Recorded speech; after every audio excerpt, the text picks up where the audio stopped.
Carrie, all set? Yeah, I'm all set. Yeah. Great. Good morning, everyone. Today is Monday, January 30th. We are meeting for our first Parks and Recreation Commission public hearing of 2023. Joining me today, I should start. My name is Ryan Woods. I have the pleasure of serving as the Parks Commissioner for the City of Boston. And joining me is the Chief of Environment, Energy, and Open Space, Reverend Mariama White Hammond, and Associate Commissioner David Quealy, Associate Commissioner Elisa Birdseye, and Associate Commissioner William Epperson.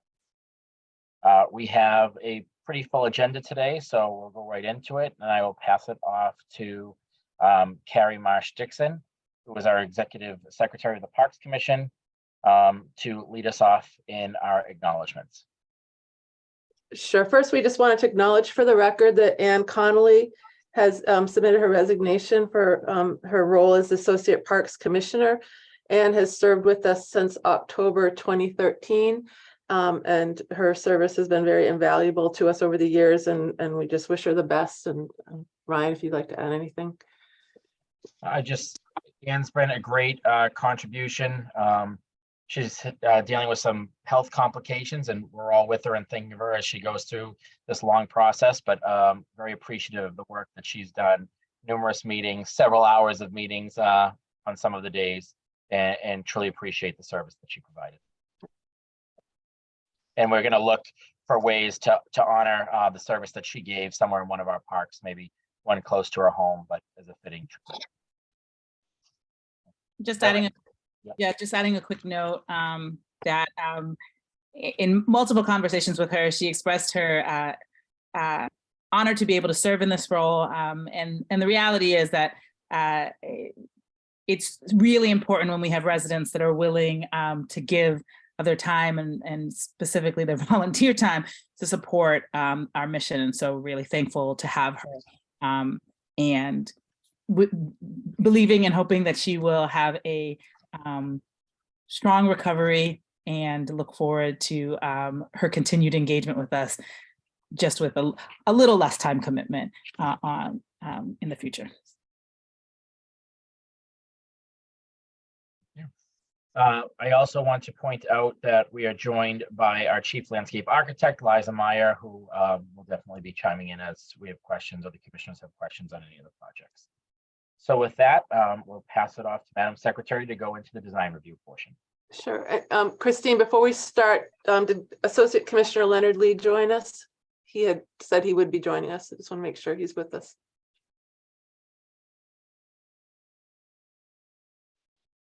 No, he's not here.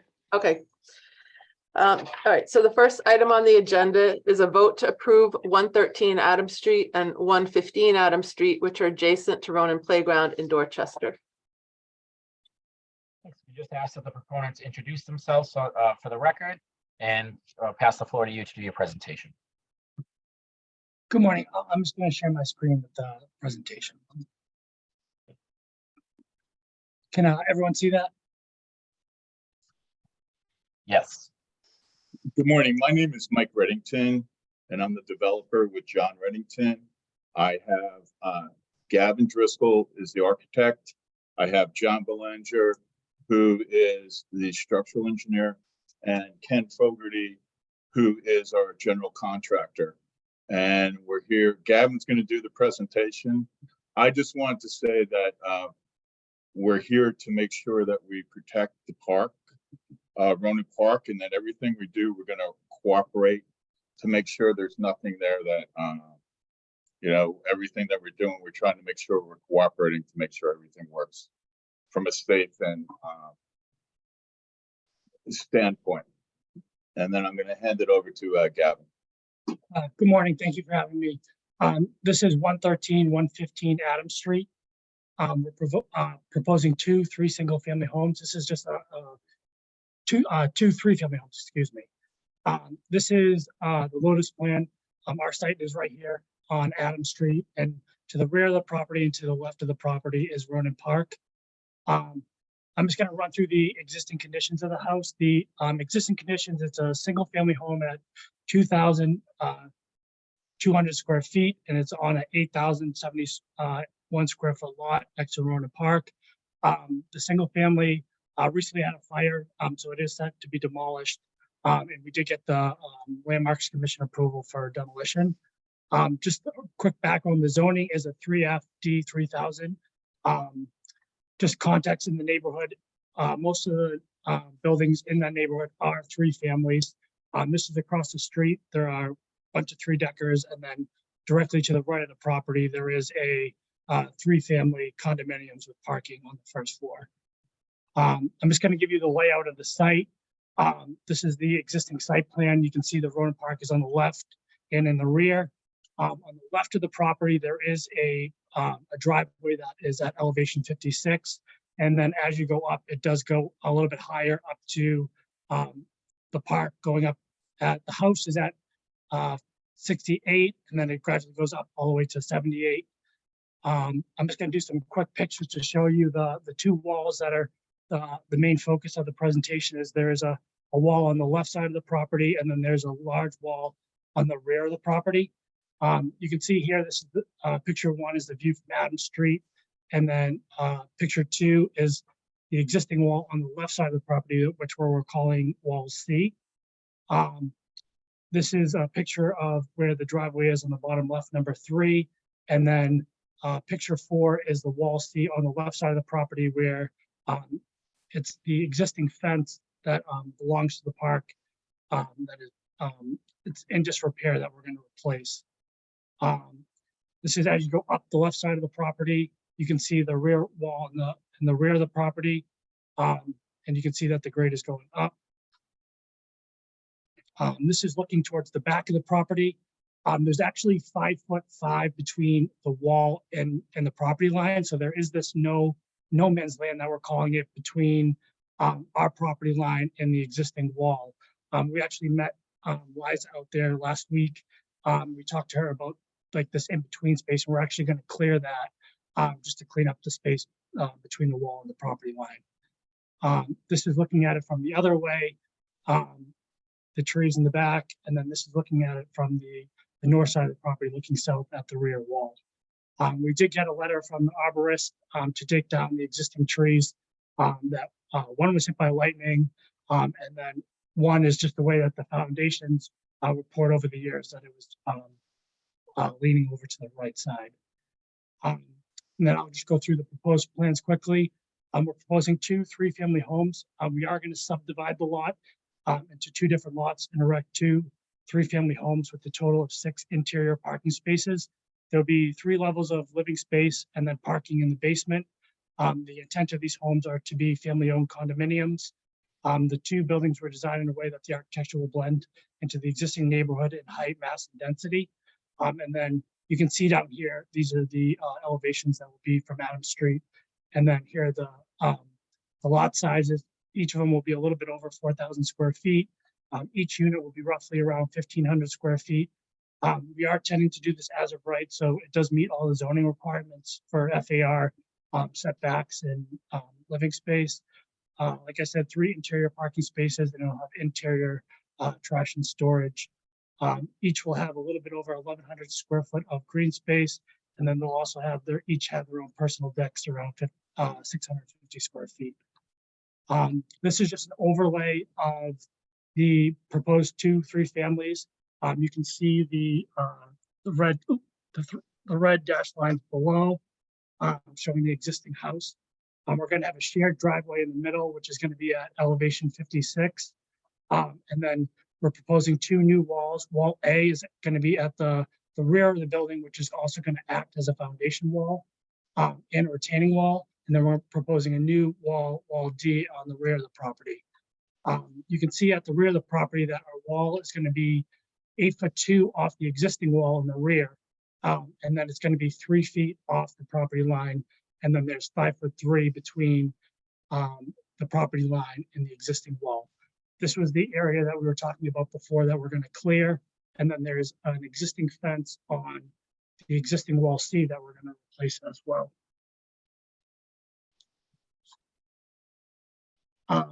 This is just showing the elevations. The driveway is going to be at 56, and then new wall A is going to be installed, and then the open space at the rear of the property is going to be at 66.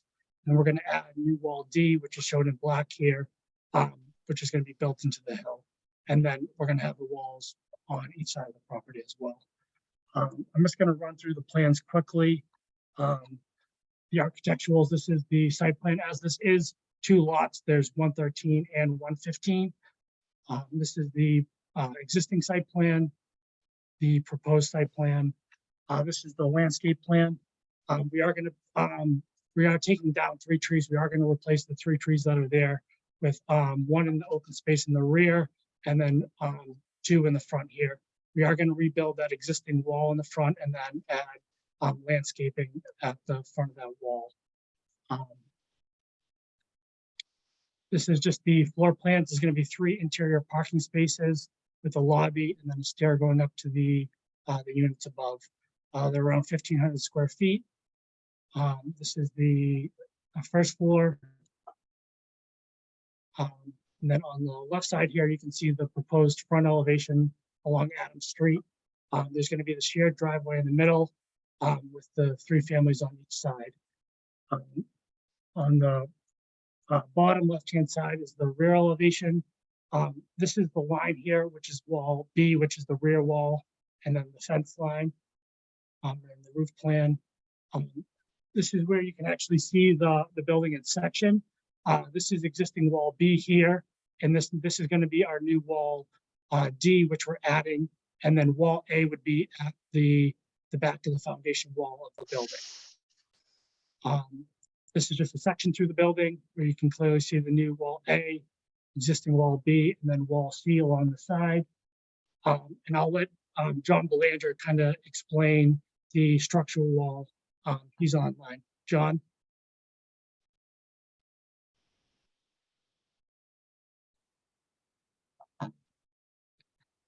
I think, John, you might have to unmute yourself.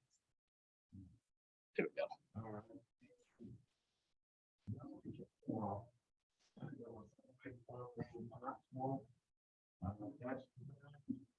We can't hear him. Hey, John, I think we can't hear you. Can you speak a little bit louder?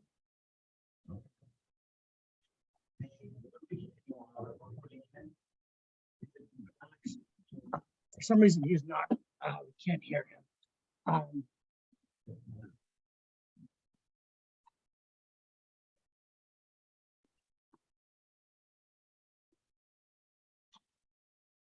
John, we're having some trouble hearing you. All right. Oh, there we go.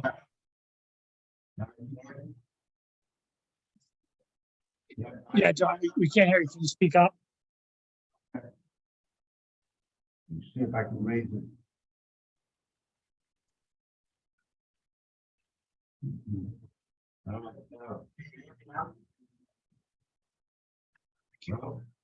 John, we can't hear you. I'll try to explain it as best I can. This is the wall that's going to be in the rear of the property. We did meet with Liza on the site, and what we were asking for today was that we were asking for the short form permit to be approved, as we really can't do any test pits on the site because of the way that the existing house is sitting right now. So we were looking to get the short form permit approved to bring down the existing house, and then after we get the existing house down, we were going to do the test pits and get the shoring plan, which we would submit to Liza for approval.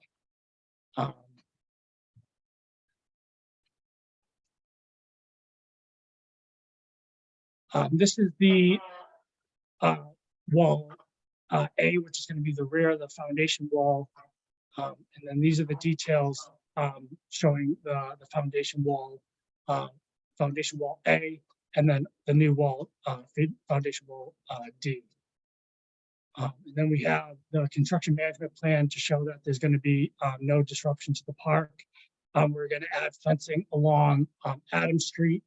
And the way that we were going to do it was that we were going to dig out the existing front area to make a work area for the trucks. We would then have the dumpsters in the front of the property and then bring down the existing house. And then at that time, we would do the test borings and then also the shoring plan. And that's our presentation. Thank you.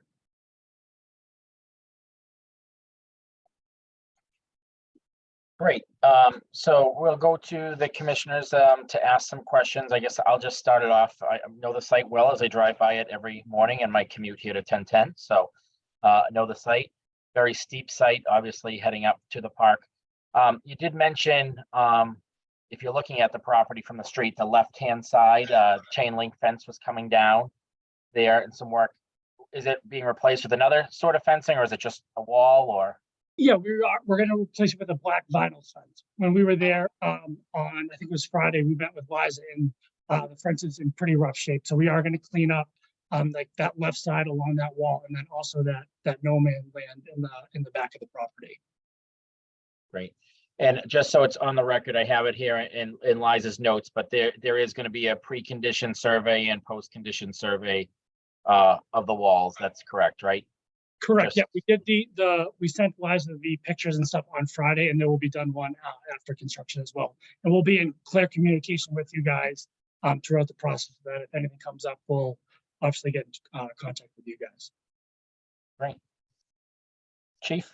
So I just want to clarify. So what I'm hearing from you is you've given us the information that you have, but there's additional information that's required that you cannot quite submit because you need the short order form to remove some things in order to Correct. take additional conditions.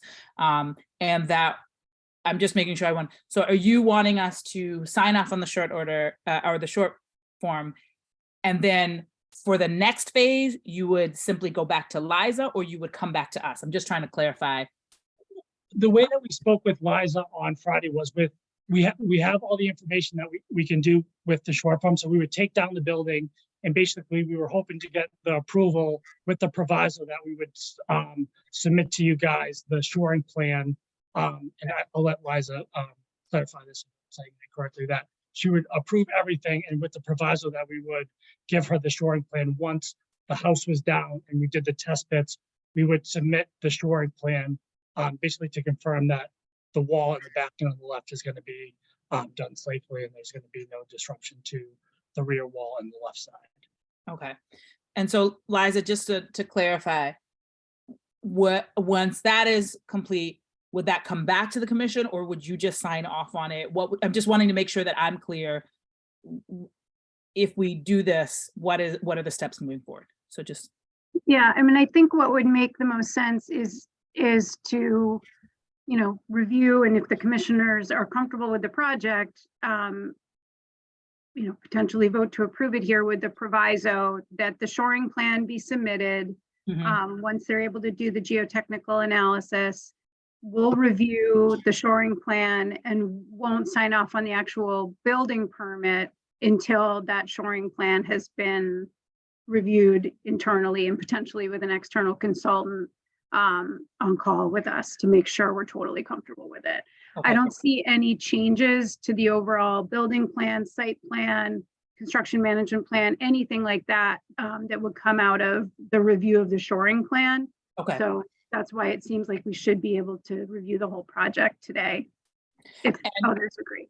And then the other piece to that is it looks like from the site plan, there's actually still access to that wall. It's not like it's completely cut off. So we have abilities as needed in the future to sort of keep monitoring if, it's not like our access is completely cut off to the wall on the park side. Correct, yes. Great. All right, clear. Oh, sorry, I wasn't sure if you were talking to Liza or myself. Yes. Beautiful. That clarifies for me. Thank you. Any other questions from the commissioners? Yep, go ahead, David. I had a related question, which is who maintains that land between the new wall and the existing wall, that no man's land? Who will be maintaining that? We agree that we would maintain it, because the only way that the parks would be able to access it would if you like went over the wall and a ladder down. So we would agree that we would maintain it because right now it's mostly just shrub. There's the report from the arborist that there are a couple trees that are pretty dead end, just the way that the slope is, they are leaning pretty hard. So we would maintain that in-between space between the property line and the wall. But before we touch anything, we would get the access permits and talk to you to make sure everything's communication wise. You guys know exactly what's going on with that no man's. So, and I think one thing worth noting is, so your intention at the end of the project, so we trust that you'll maintain it during the project, it makes sense, that we'll stay in communication. But at the completion of the project, the current belief is that it will be sold as condominium units. So then what happens at that point? When If- we put together the rules and the condo documents in there, it's going to be that that has to be continued to make sure that it's kept in a neat way, that what Liza and the Park Commission, they want, what we decide that they want there, we're going to make sure that that's maintained. Okay. So that would be the landscaping responsibility of the future tenants as part of Yes. the condo agreement. Yeah. Okay. I'll go next. I'm glad to hear that the condo docs will address the maintenance of that. Just want to make sure that that's also clearly identified for the potential buyers. We wouldn't want them to have that buried and not caught by their lawyer's review and then have that be something where they're surprised several years down the road. My only other comment, I'm glad there's going to be an engineered supportive excavation plan submitted to Liza and staff for review. That said, field implementation of those plans don't always go as the engineer initially anticipated. So I'm wondering if maybe it's appropriate here to have some written acknowledgement that should any of the development activities compromise that wall as identified in the comparison of the pre-assessment and the post-assessment, that the proponent is acknowledging that they'll take on any necessary repairs to that wall. Yep. That's fine. We're in agreement. That's it for me.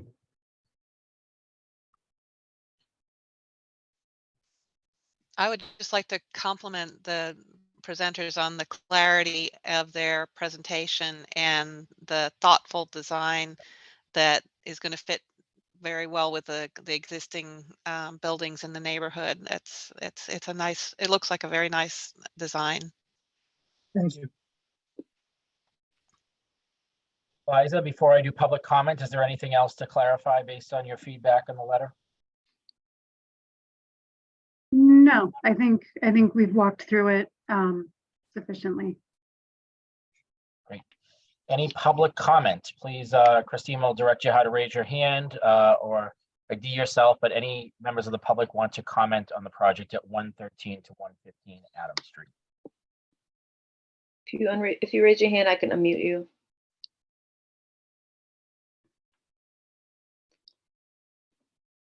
Doesn't seem that way, Ryan. Okay, with that, does any of the commissioners want to make a motion? I will make a motion that a vote to approve 113 Adams Street and 115 Adams Street adjacent to Ronan Playground in Dorchester with the proviso of a review of the shoring plan to be reviewed by Parks Commission staff. That will then lead to the sign off on a building permit. I'll Second. Second. All in favor? Aye. Aye. Motion passes unanimously. Thank you so much. Thank you.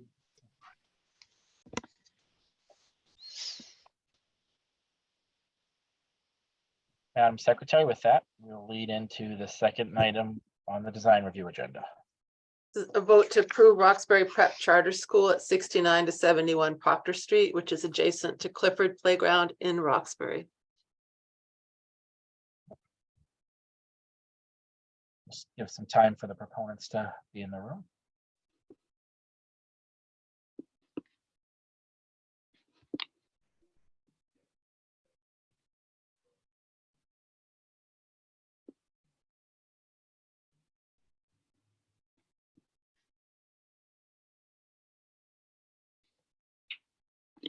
John and Robert, is there anyone else presenting with you? Yes, good morning. We're just waiting for a few more people to join. Yeah, we have our architect, landscape architect, and transportation engineer, Okay. who should be on the line.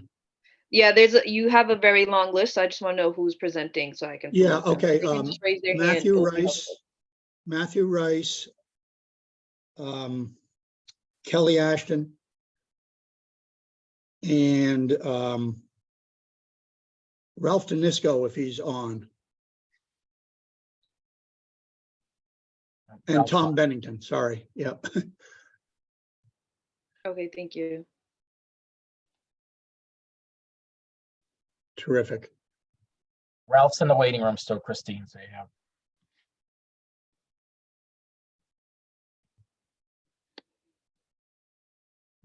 I think I can get started if you'd like. Yep. Okay, thank you all very much. Good morning. My name is Bob Baldwin, and I am sort of the owner's rep for the Roxbury Prep Charter School and Uncommon Schools, which are in essence the joint developers of the Roxbury Prep Charter School proposed for 6971 Proctor Street, across the street from Clifford Park. I'll give you really just a brief context, and then I'm going to turn it over to the design and transportation team just to walk through a short presentation and then circle back for questions. So Roxbury Prep Charter School has been around for over 20 years. They have been looking for a site for a high school and potential more space or replacement space for middle schools, which are have leases expiring for quite some time.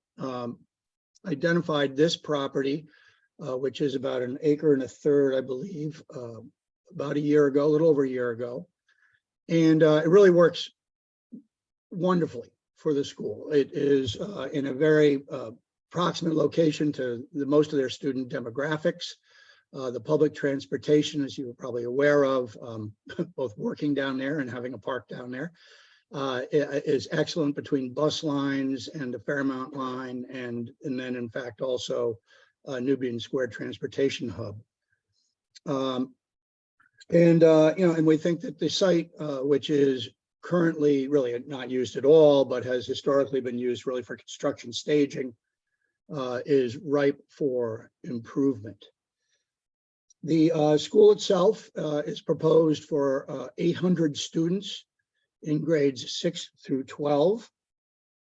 We have gone through an extensive public process last year, culminating with the BPDA approval, I think in September, the ZBA approval in November, and the PIC approval in December, which of course brings us to you all. During that process, we did have some written and verbal dialogue back and forth with the folks at the Parks Commission, and responded, I think, to some of the comments, and looking forward to hear if we've adequately responded to all of them. I think with that, I am going to turn it over to, I think Matt Rice comes on next. He is our project architect from SMMA. Matt? All right, thank you, Bob. Yep, so just to give a quick orientation to the site location, we are located in between Proctor Street, which is just to the south of the bottom of that site area that you see there, and then Magazine Street, which is located to the north, both of them heading in from Mass Ave off to the right-hand side. And you can see actually 1010 Mass Ave is right there on the right-hand side of the screen.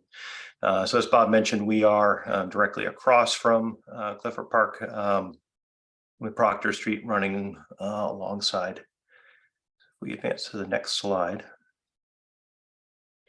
So this is the view from Proctor Street. This is the eastern side of Proctor Street as approaching the site. Proctor Street is a one-way from the left-hand side of the image to the right-hand side. So that will be the traffic flow in front of the school.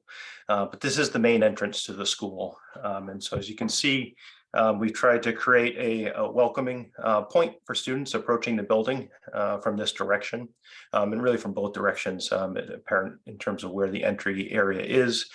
There's a widening of the sidewalk area that creates a small entrance plaza immediately adjacent to the front entrance, which is to allow really accept and anticipate ingress and egress from the building in the morning and the evening to better adapt to the throughput of students that are coming to the building. Other features that you can see here, we have a 4-story building that's being proposed. We're definitely thinking towards the future of the local area, but we think that this is a fantastic project to really set the precedent for what will be developed along the street there. We have a series of bike racks that were requested as part of the city permitting process, as well as through some discussion with PIC. We also are establishing a row of street trees along the sidewalk, and our landscape architect will talk a little bit more in depth about those as we move forward. But also along the curb edge, we've established some porous paving areas, and then further in the background to the left, you can see some planted rain garden strips that are located along the street edge as well. Move to the next rendering. Get a better. So this is pulled back a little bit, this image from where we were just standing, which was down on the sidewalk along Proctor Street. This gives you a better sense of sort of the massing of the building, the end of the building as seen from Mass Ave as you're approaching it. You can get a better sense of really how the corner of the building is formed here. We're very excited about the fact that this building is fronting onto the park. We think it's just an incredible natural asset and an urban asset that the building can really take advantage of with views that are facing the park. This elevation of the building is also completely southern facing, so there's a wonderful passive both heating as well as daylighting component here, and then the views out towards the park are really one of the really tremendous aspects of this project, both from the classrooms that are located on the upper levels here that you can see, as well as on the ground level. The dining commons and lobby spaces for the school really front out onto that sidewalk environment. Let's shift to the next slide. This is the view, which is almost a straight elevation, actually being out in the park, looking back at the building. So there are some existing trees that really line the edge of the park that would be in the foreground here. And then we have the street trees that are being added along the building in the background. And you can see that the character of the building is really composed of a series of brick panel elements that sort of wrap along the front of the building, as well as some metal panel with a wood look and a blue color finish. The blue is tied into the school colors, and so we're trying to create some identity of branding there, but all pulling together with a palette that we really think, again, sets a nice precedent moving forward for the overall neighborhood. We move forward. This is the first floor plan, just to give you an idea of how the building is going to function. And I believe Ralph will talk a little bit more about the traffic impact here in terms of how things are functioning. But generally, the main entrance to the building is to the bottom right-hand corner of the screen. Proctor Street is again to the south, Magazine Street to the north. The building has been designed so that all pedestrian traffic is going to be entering in off of Proctor Street. So that is both students primarily, as well as staff that are taking either bikes to the site if they're walking. And then to the north off of Magazine Street, we have the parking area, which is exclusively for staff. And so there is a staff entrance point off of that parking area, but primarily and exclusively pedestrians will be approaching from the southern side. Moving into the building from the main entrance, there's a reception area. There's a lobby that allows students to move up into the building, either using stair or the elevators. And the majority of the left-hand side of the first floor plan you can see is the dining commons space. So this is the otherwise known as cafeteria space, which is used for breakfast and lunch, and again has tremendous amount of glazing that looks out towards the south and allows for that really always present connection to the surrounding environment and the really the benefit of the park, the visual coming through. We advance to the next slide. I think this is where I'll hand it over to Ralph. All right, thank you, Matt. It's important to note that this project has gone through the full Article 80 process as Bob has identified, which means, and it was large project review, so we had to go through and do a very detailed and comprehensive transportation impact analysis that focused on students and staff and area conditions and such. And most of the students are going to get here, the high school students are going to take public transportation. And, the middle school, there'll be some school buses as well. It's very minimal kind of regular drop off, and there'll be no parking provided for any of the students. So the parking in the back is for staff. In that report, we also did a really extensive look at the pedestrian paths from any of the various bus stops or T stations to the site and tried to catalog those, as well as some of the improvements that are already happening in the area.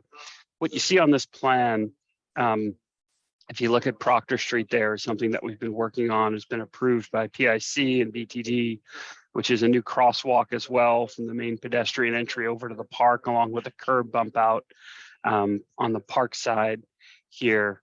And that separates two drop-off areas that will be either for regular vehicles or for buses, working on the details with BTD. And obviously the signage can always evolve as that works, but that those areas would be drop off. Today, that area is currently just unregulated parking, but we would sign that for drop off or school buses for the school here.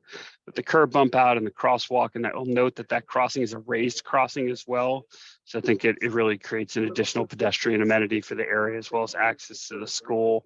I can get into any of the details of the analysis, but essentially the traffic analysis shows minimal change between today's operations and future operations at any of the surrounding intersections. And again, we've got a full report, and I can get into details as questions arise. But with that, I think I turn it back to the team here.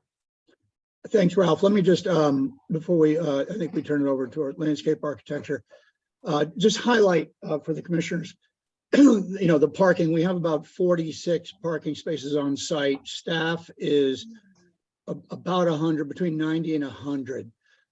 We could not get parking for all of staff on site. And in fact, with, the BPDA's new sort of regulations and push for fewer rather than more parking spaces, this falls right within the guidelines. But we are thoughtful about our staff and our teachers, and we did, Ralph and his team helped us with a very thorough inventory of publicly available parking spaces. And this does not include street spaces. These are parking lots that you can pay to park in. And there are a lot of spaces available within walking distance. And by the way, that we do not intend to include any of the parking spaces in the city lot just to the right of our property in that inventory. We would not be looking to have our staff park there. So I just wanted to point that out.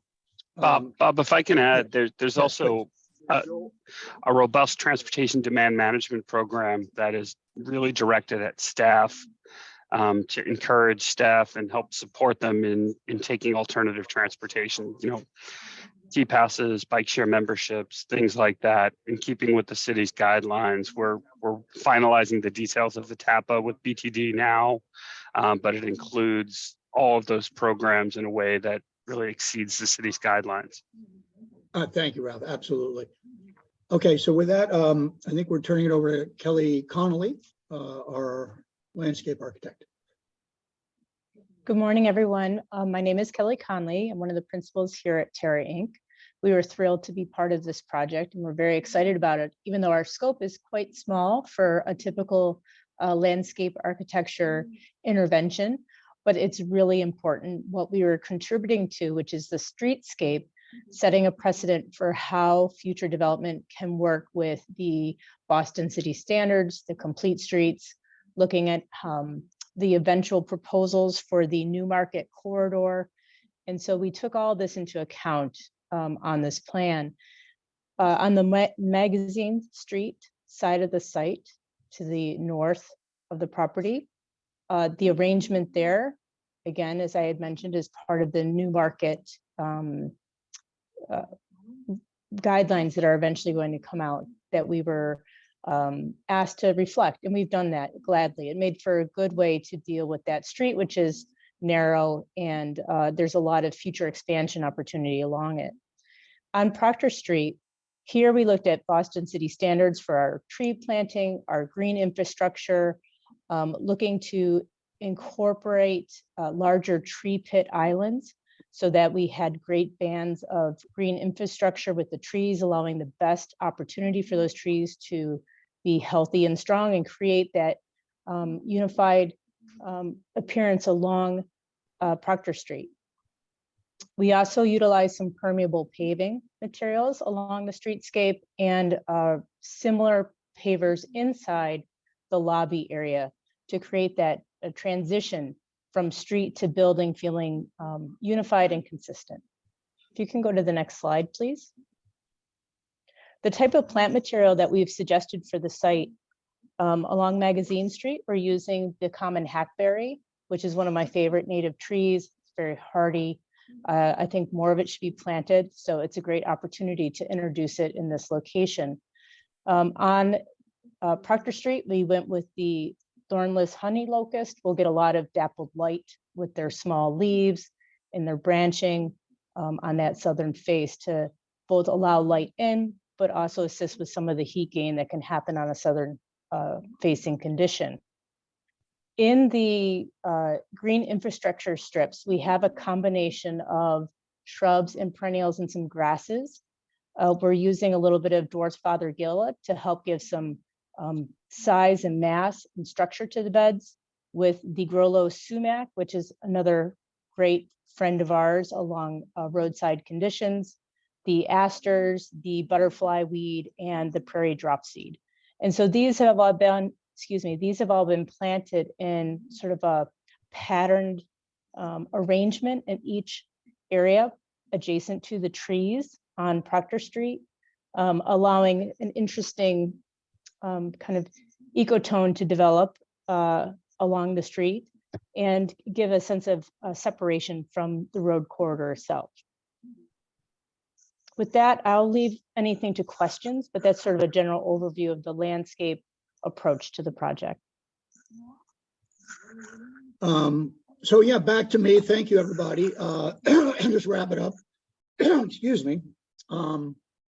Not sure what we have for open issues, but some of the issues that were brought up during our articulating process, highlighting them, included a concern around loss of parking spaces on Proctor Street for those that might be looking to visit the park. Questions about the expectations that the school has for use of the park, and then lastly, during the communications prior to Article 80, the school did agree to make a $50,000 contribution to the Parks Department for some mitigation. And with that, again, happy to answer questions and continue to talk about open questions regarding any of these. Thank you. Great. Thanks very much for your presentation. Very thorough. I can say, as somebody who spent the past 17 years at 1010 Mass Ave, very excited to see a row of street trees for the first time along Proctor Street, especially with the rain garden strips and the porous paving. Very exciting for us to see that. Love that we saw in the drawing some EV charging spaces as well. I know the chief will love that in the back of the school, which is there. More for curiosity fact, what are the intended hours of the school? Is it like a 7 a.m. start or 8 a.m. start? Yeah, so I'm going to answer briefly, and then I'm going to introduce John Borelli as well. The the middle school and the high school will start at slightly different times, and I believe it's the first one is at 7:30. But But John, are you online here? I am. Good morning, Great. Commissioner, and to the rest here today. Thank you for giving us this opportunity to present. The middle school started around 7:15 for arrival, and our high school begins about a half an hour later. So we expect the middle school arrival to be completed by the time that high school arrives. And then our day, Monday through Thursday, goes to about 3 o'clock, somewhere between 3 and 3 o'clock for middle school and 3:30 for high school. And then on Fridays, we have the same start times, but our students have half days on Fridays, so that the students get out at 12:30 and will be exiting the building between 12:30 and 1 o'clock. Great. I think also in conjunction, it's worth mentioning, the Parks Department got funding in the mayor's capital budget to start a full redesign of the playground. So we will be also doing that, and you know, we're working with the community already, very active community with the bid that's down here, with certainly neighbors that are budding neighbors, very involved, the Mason School, the BASE program, and look forward to engaging hopefully with you as well on this redesign of the park to make sure that the features there are what serves the community and what the community wants as part of the redesign. So just noting that at the same time, across the street, that will be dug up likely for a 12 to 18-month period of a redesign and reconstruction of the facility.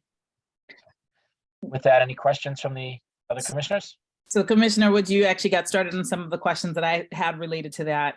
It would be ideal if our construction were happening at the same time, because it would certainly be challenging if the two disruptions happened back to back and then there was dust and, you know, so anyway, so if there is any ability, and I'm not saying that that it can be done perfectly, but some level of coordination might be ideal.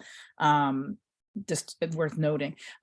So I have a couple of quick questions, and I think I intimated in your materials that you want to have a conversation with us about the use of Clifford Park, but it didn't quite say that directly. But you did note in your materials that there isn't really any open space attached to the school. So my question is your assumption is that Clifford Park would be the place that children would go to recreate during the day? Just want to clarify. So, very good question. And let me, I'll ask John to expand a little bit. So throughout, assumption is the wrong word.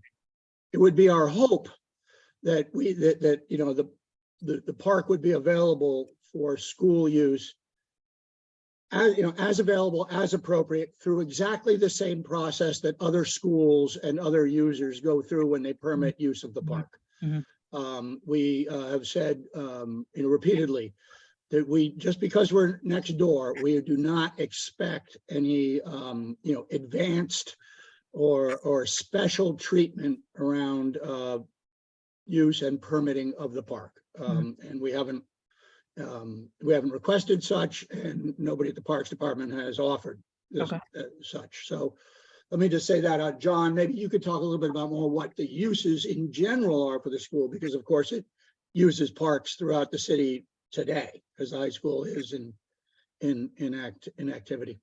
Yeah, thanks, Bob. So that is correct. Our athletic director works closely currently with the Parks Department because as our current schools do not have attached spaces for after school sports. And so we are actively in that, or have always been in our 20-year history, working with the city to find space at the appropriate time and for our sports activities. I will say that our new building will have a full-size gymnasium. And so we are very excited about that possibility of using that both for our sports, but also for gym and recess. And so our kind of two activities that we focus on are one are after school sports. And so we have kind of your regular high school sports football, baseball, soccer in both the fall and the spring. And we would work closely with the Parks Department to see what's available. I know with the base and others, that park is very heavily used. And so, like Bob said, we don't have expectations, but hope to work closely with the Parks Department to find time that might be available or in other areas in the city. And then during the day, when I assume the park has less use in the morning hours, up until 2 o'clock, we have gym and recess for middle school and gym for high school. And so we would look to find times there for 20, 30 kids out at a time, playing soccer, playing dodgeball, things like that during the day, if that park is available at those times. Thank you. I mean, I think so I'll note two things, and they're just worth noting. As the mayor has been very clear in her desire to see us amplify the access of young people to sports. And we have a simultaneous challenge that much of the space we already have has quite a waiting list. So I think it is my hope that BPS has been very active in those conversations. To date, I have not seen any of the charters be active in those conversations, not necessarily because they don't want to. I'm saying, we can certainly think about how we might create a space for more engagement, but I do think we are definitely excited about the intention and the mayor's excitement around this, while simultaneously we will need for folks to engage with us in figuring out how we increase the amount of open space available. Because right now there are certain times of year where we are programmed to the hilt, and we'll need, it would be good to see more leadership. And I'm not sure if there are other charter schools with whom you are also in conversation, how we can engage folks around how we make this all happen. And we are looking at more land acquisition and other sorts of things to make this more possible, but it would be good to have you in that conversation. I would say the second question that I would have is, have you begun building relationships with the base, the Mason School, the Dudley Street School, all of which are close by? I think there could be a huge advantage to having more activity in the park, particularly during the day.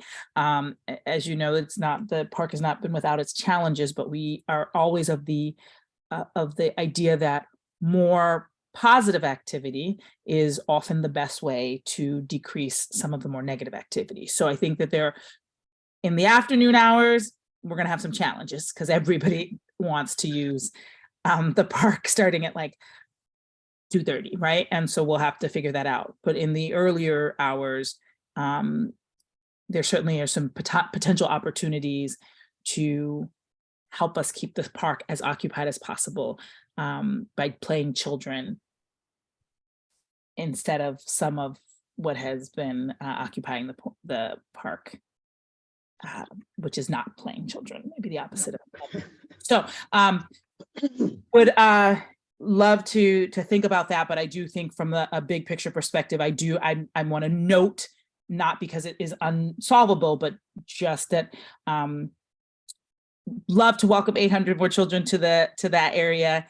And there is definitely a open space challenge in terms of the number of young people who want and need access in the afternoon hours that we would love for you to help us think about constructively. Yeah, thank you. I appreciate that opportunity. So to your first point about getting charter schools involved, active member of the Boston Charter Alliance. And so all of us, most of us anyway, are dealing with those open space issues. So we'd love to be part of that conversation and can certainly bring it to the Alliance and follow up with that. So maybe I can follow up with your office for those conversations. And then excited about that opportunity. And we do definitely understand the open space challenge. And so look forward to working with the parks to just see what we can do.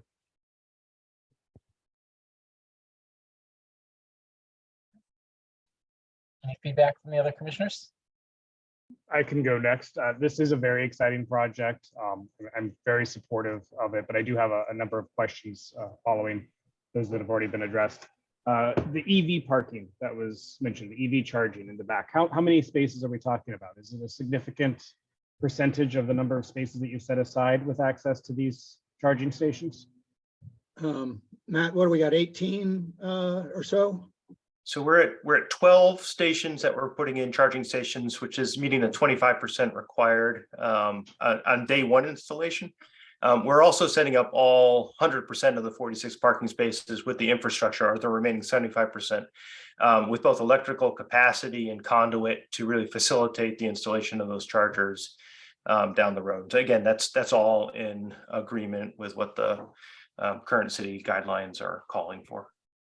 That's awesome. That's great. Is there any way that we could increase the initial number of spaces, or are we at capacity right now as far as our financial options? I can answer that. We're at capacity. We're actually, we're looking to actually break ground in the next couple of months and struggling mightily to get to a price where we actually can do that. So we're really maxed out. There are programs that we're working with Eversource that help us to subsidize a portion of our investment in these EV stations. So we haven't gotten to the point where we figured out exactly how much, but to the extent we can, power up more of these today rather than tomorrow, it's going to help us if we have a good, if we can afford it. So we're aligned in our interests, and I think probably our view of the future as well, that we're going to need a lot of these. Yeah, that's understood. I imagine there'll be some level of consideration or prioritization given to make sure that we put all 12 of those to good use starting on day one. Understanding you don't have enough parking for everybody, so let's make sure that we at least get enough EV vehicles in that lot to fully utilize those stations. A good point. Absolutely. All right.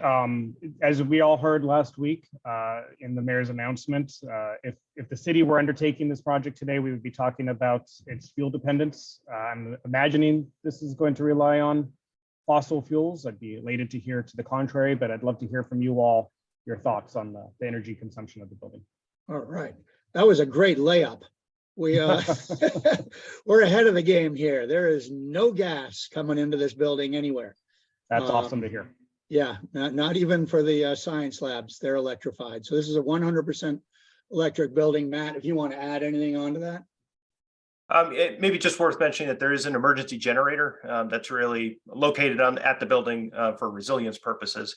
That will be diesel fed as opposed to natural gas fed as well, just to really concur with what Bob just relayed. But yeah, it's the building is using air source heat pumps, VRF system in terms of providing the HVAC, so that would be where the gas might otherwise be used. But again, it is all electric that we're designing. Excellent. Kudos to the team. We appreciate that very much. I believe I heard the commissioner mention that there is a mitigation fund that's already been agreed to on this, $50,000. I would hope that we look at the impacts of the shadows that are going to be cast onto the front of the park and maybe use that to offset some of that.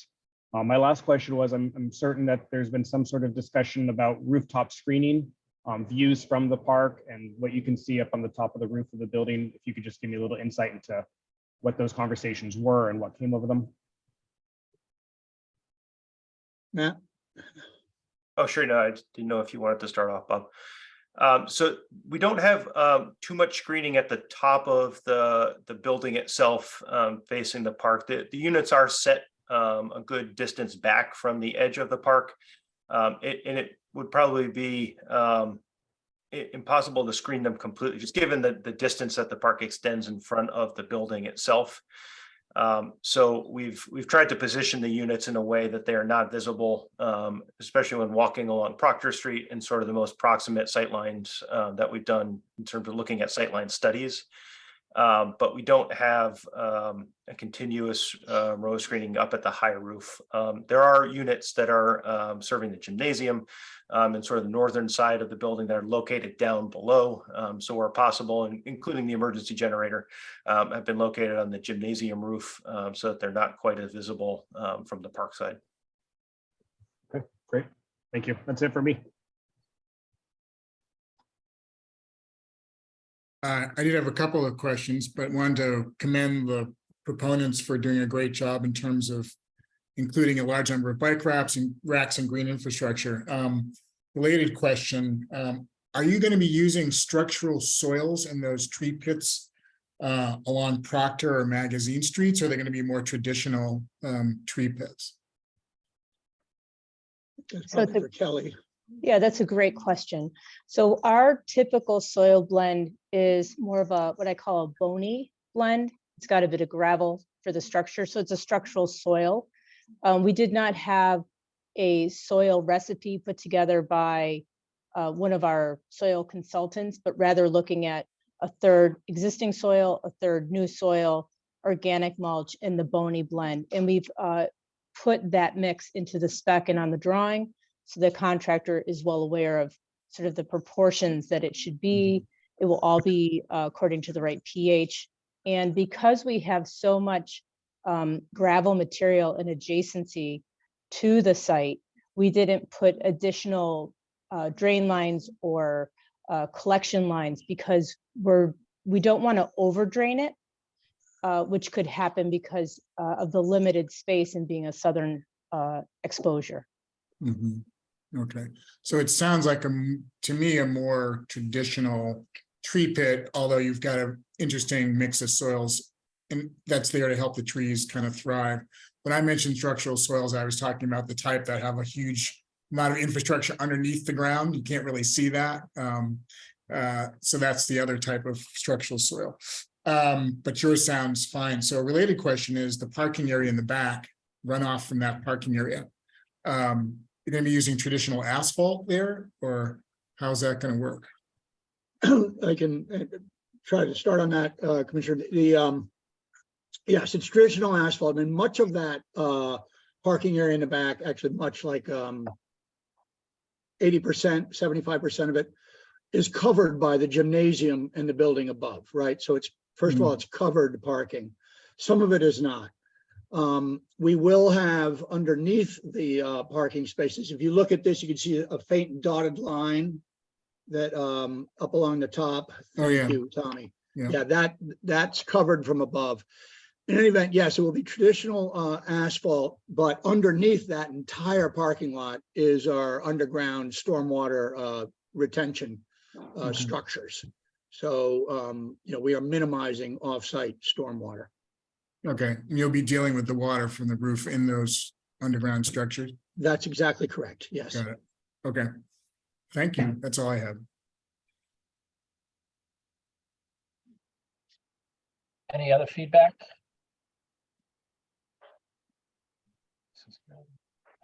Liza, any feedback that we didn't cover yet?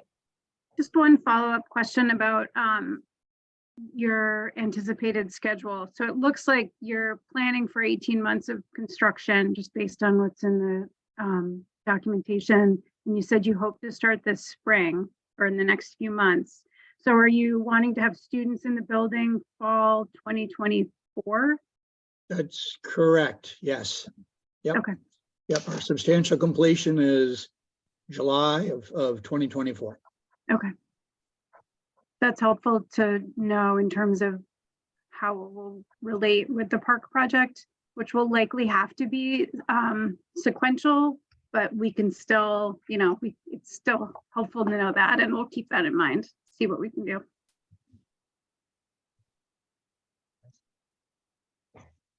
With that, we'll open it to any public comment. If any member of the public would like to comment on the project for Roxbury Prep Charter School at 69 to 71 Proctor Street, please raise your hand in the waiting room and Christine will let you in. Yes, we have one. Mark? Hi, yes. Are you all able to hear me? Yes. Yes, great. Thank you so much for your time, Commission. My name is Mark Loring, speaking on behalf of Brook Charter School, speaking in favor of the project. I know this is a school that has been in need of space for these kids for a very long time, and we're very excited about the educational opportunities that this will help provide their students. Great, thank you very much. Any other public comment? No.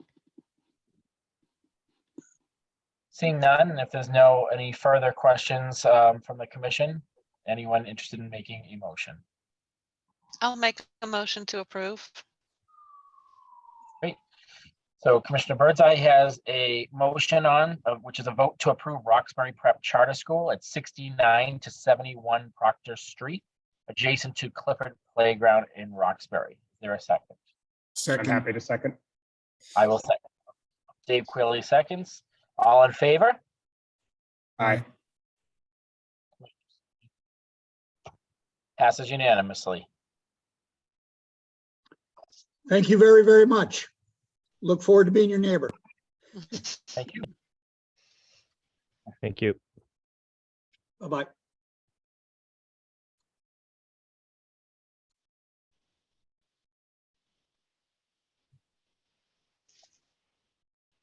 With that, Madam Chair, would you please introduce the next item on the agenda, please? Sure, it's a vote to approve Olmsted Green Phase 4, which is adjacent to the Boston Nature Center in Mattapan.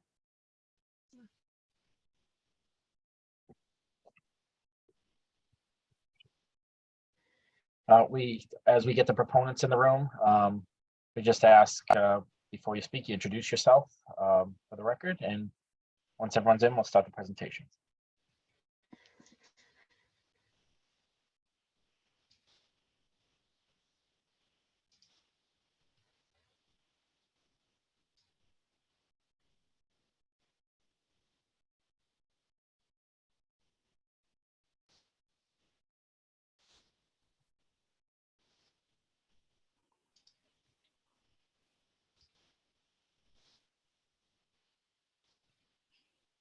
I think I got everyone. Jerry too, just make sure you have Jerry. Yep, I did. Okay. Great.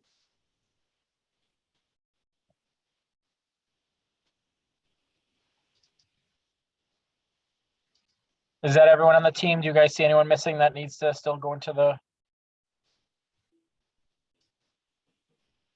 Is architect Cliff Bomer in the? Yes, he's in. Oh, hey, Cliff. I'm sorry, I didn't see you over there. Oops. Okay, with that, we pass it off to you guys for your presentation. Paul, am I going to start with the screen? Yes, I'm All right. my You're in. screen. Can everyone see the screen share? Yes. Thank you. Good morning. It's a pretty emotional time for me. Spent 20 years trying to build Olmsted Green in partnership with the Lena Park CDC, the Community Advisory Council, Boston State Hospital, the BPDA, DCAM, MOH, DHCD. And this is, if you can turn the slide, this is the last 80 units of a 482 unit community that we built in Mattapan on the former Boston State Hospital site.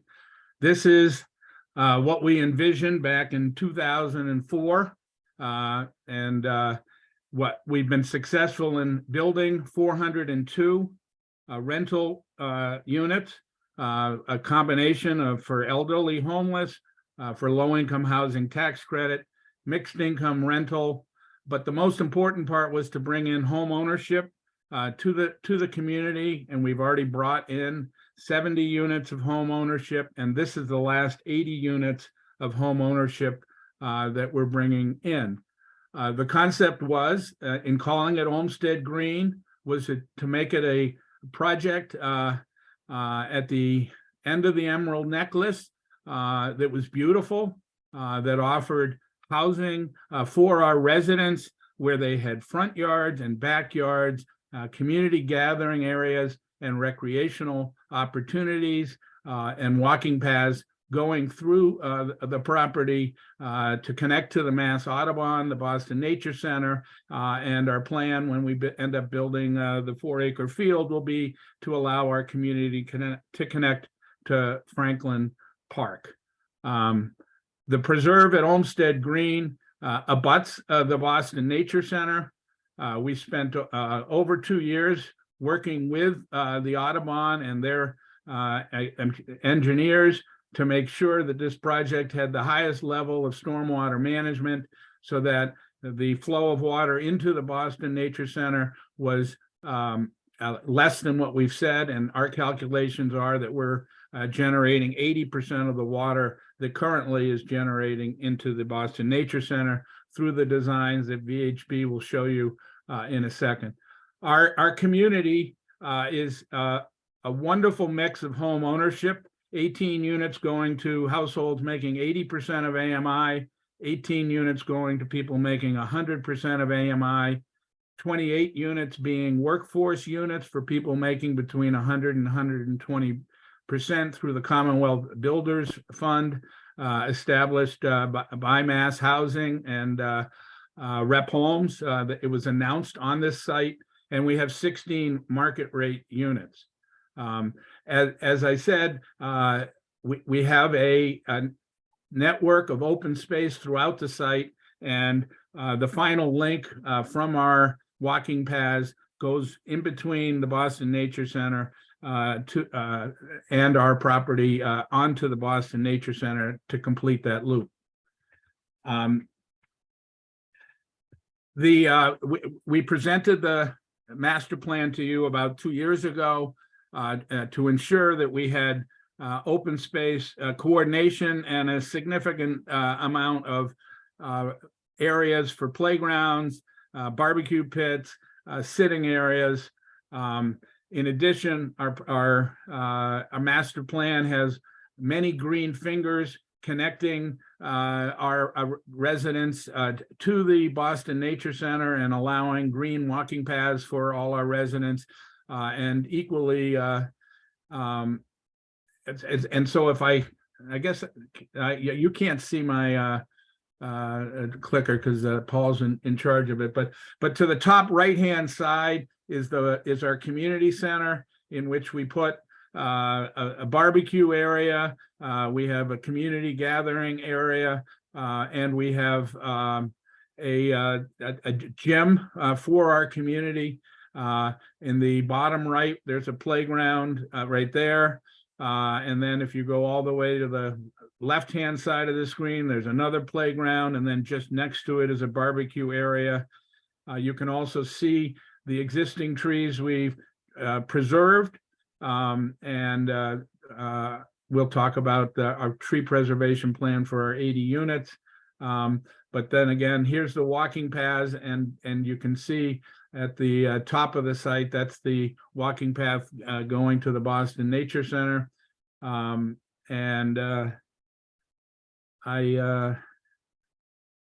I think on the site layout, I am going to turn this over to Kevin Wright from VHB. Yes, thank you very much, Jerry. Kevin Wright from VHB, talking about the site. So the Olmsted Green site is an extensive amount of coordination with the Boston Water and Sewer Commission to preserve a stormwater management system that reduces the amount of runoff and flows through the site into the neighboring Audubon Center, as well as the network of drainage systems and roadways that are in place. They've met all the compliance for DEP, for Concom, BWSC, and we have approvals through those different agencies to this date and time. All of the roads, all the private roads in the Olmsted Green property are porous pavement roadways. The public roadways are traditional standard City of Boston roadways with standard drainage systems, with a complement of low impact design measures in certain areas to kind of network this all together. The 80 unit phase is the last piece, as Jerry said, and it ties all of these drainage components together to make a system that works well to reduce the runoff in the area. We have an erosion sediment control plan that's been set up for the site to protect the measures of the natural habitat during construction, as well as preservation of trees. As you look at a site plan, when we turn to the next slide, there'll be an area where you see a 30-foot setback preserved to allow for the nature center to have a buffer of land between the properties. Thank you, Paul. And you can notice that we have a porous pavement walkway on this site layout plan that ties the new roadways in from the Warbler Way end, working its way down to the wetlands, and tying it into what was completed back in 2007, which was the first phase of a network of permeable pathways throughout the site. Here on the site plan, as you see, Goldfinch Court, Finch Street, and Warbler Way are all the porous pavement roadways that I talked about. And those have a network of utilities that are in the road that will bring water, sewer, drain services to the site, as well as some dry utilities, which include gas, electrical, and telecommunications. As noted, there was a tree protection plan in place, and an extensive tree study was done to show which trees were going to be preserved. There's a total of 21 trees with 311 caliper inches scheduled to be removed. 209 trees initially totaling 394 calipers will be planted, which are shown on the landscape plans with detail as to where all of those trees will be going. Turn it over to our architectural team. Hi, everybody. I'm Cliff Bomer, and thanks to the commission for hearing us today. I think we can flip to the next slide. We just wanted to highlight some of the design drivers for this development that I think you can see in this site plan. One is the balance of buildings and green space that we think is consistent with the overall Olmsted development. Second is creation of walkable, very pleasant streetscape. And finally, building scale that is consistent with the previous phases. And we think it really ties nicely into the already built phases, as well as making a transition piece for the Audubon site. A couple things you can see. You may stick there for a minute, thanks. As you can see on this plan, we've highlighted the preserved trees. The building type that we selected is one that follows the site. It's a building typology that can follow the contours of the site, and there is a lot of grade change on the site. At the same time, accessibility has been a huge driver. We have accessible paths throughout the site that do connect all of the site amenities, including, I believe we have 5 connections from the public walkways across to the pathway that borders on the Audubon land. I think probably most notable on this plan is you can see the generous buffer. Kevin mentioned that 30-foot buffer, but we are creating a habitable, walkable space between the Audubon site and all of the homes in this 80-unit development. The next slide shows a little bit of some of the images, renderings of the buildings. The architecture is traditional in its detailing, but also consistent with the existing development that's happened on the site. Even though it is a home ownership development, we have at-grade entries, and while they are laid out as kind of modular sort of townhouse styles, we are exceeding accessibility requirements. All of the units are Group 1 compliant, and we're providing a Group 2 fully accessible units, which is not required by the building code, but was encouraged by MOH, and we were very happy to provide that in the plans as well, incorporate that into our plans. The next view is another rendering, getting a look at the kind of typical housing types. We haven't selected all of the colors yet, but I think these are indicative of the types of tones that we're looking for. Finally, there are some elevations. And what I wanted to point out here was in keeping the notion of kind of keeping the streets very walkable and pleasant. If you notice, between the groups of the clusters of the buildings, we have connector pieces. Within those connector pieces, we have all of our bike parking, service entries, as well as all of the rolling trash and recycling bins. So we have avoided having to have enclosures that are out on the street and visible, and we think visually interfering with the public space. We do have our landscape architect on the call. If you do have questions, maybe we should continue with the next, and if you have questions, we can bring Katie Martin on, who is the landscape architect. Thank you, Cliff. Paul Momney at Goulston Stores, 27 Parkton Road, Jamaica Plain. Thank you very much to the Parks Commission for having us this morning. This is a very exciting step in our process and is the last step, as is typical, of our entitlement process for the preserve. Just a quick overview of where we've been so far, and then I'll touch briefly on a component of the Olmsted Green project across Morton Street on the East Campus.